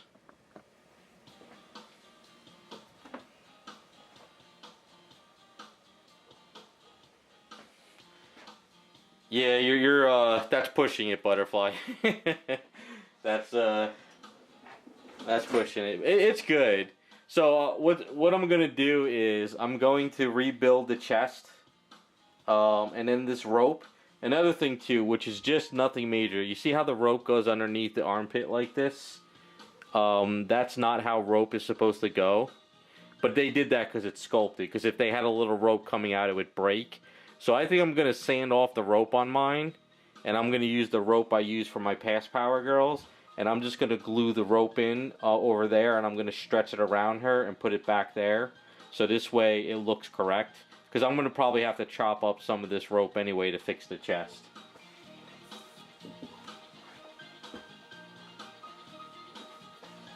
Yeah, I think whoever sculpted this is more of a leg man than a chest man.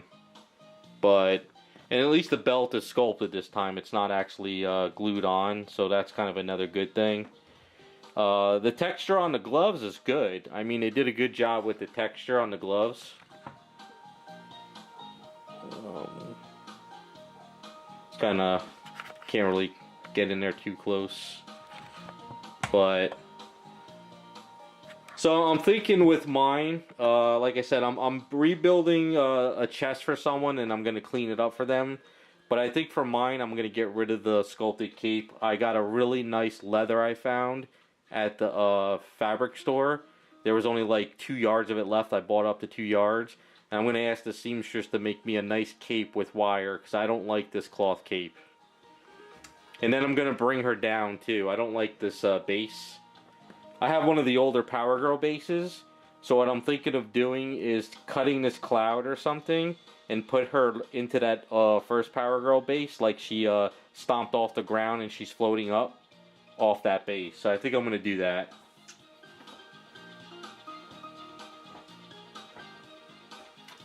The same size? Yeah, it is. It is the same size.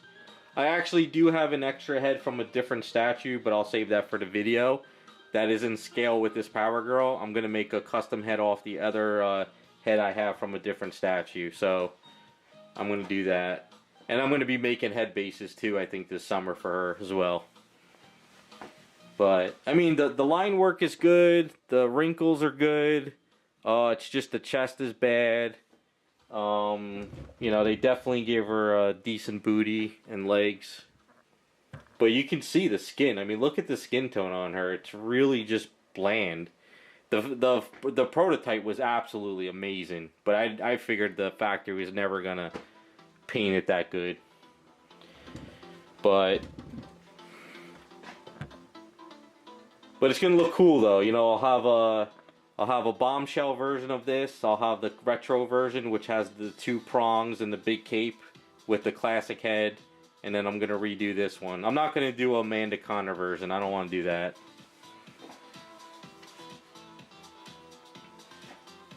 But yeah, I'm happy with it. You know. The one thing I hope though, if any other company makes another Power Girl, I would like them to stop putting the flexing of the arm shit. I'm getting tired of drawings in Power Girl like that. There's way more poses you can do. Like, even just my drawings up here, you know? Any one of these drawings you could do with Power Girl and it would make her look like a badass. So, this pose is good for the bombshell. But yeah, that's Power Girl. So, pretty happy with it.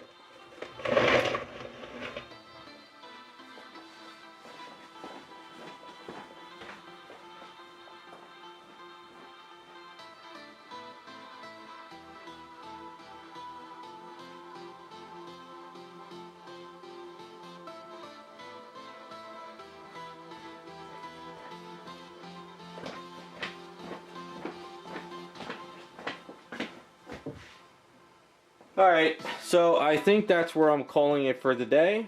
Pretty happy with where Giganta is. Hopefully you guys like the way it's coming out. Like I said, once I get her cleaned up a little bit more details and we start working on the base, once I kind of wait for the elements for the base, we're going to start Wonder Woman. Yeah, no problem, Butterfly. Always happy to show off more stuff. But I probably will be doing more Picardo streams. For those who didn't hop into streaming this week, I'm gonna try and finish up this original character. I don't know if you guys remember this one. Kind of show it off real quick.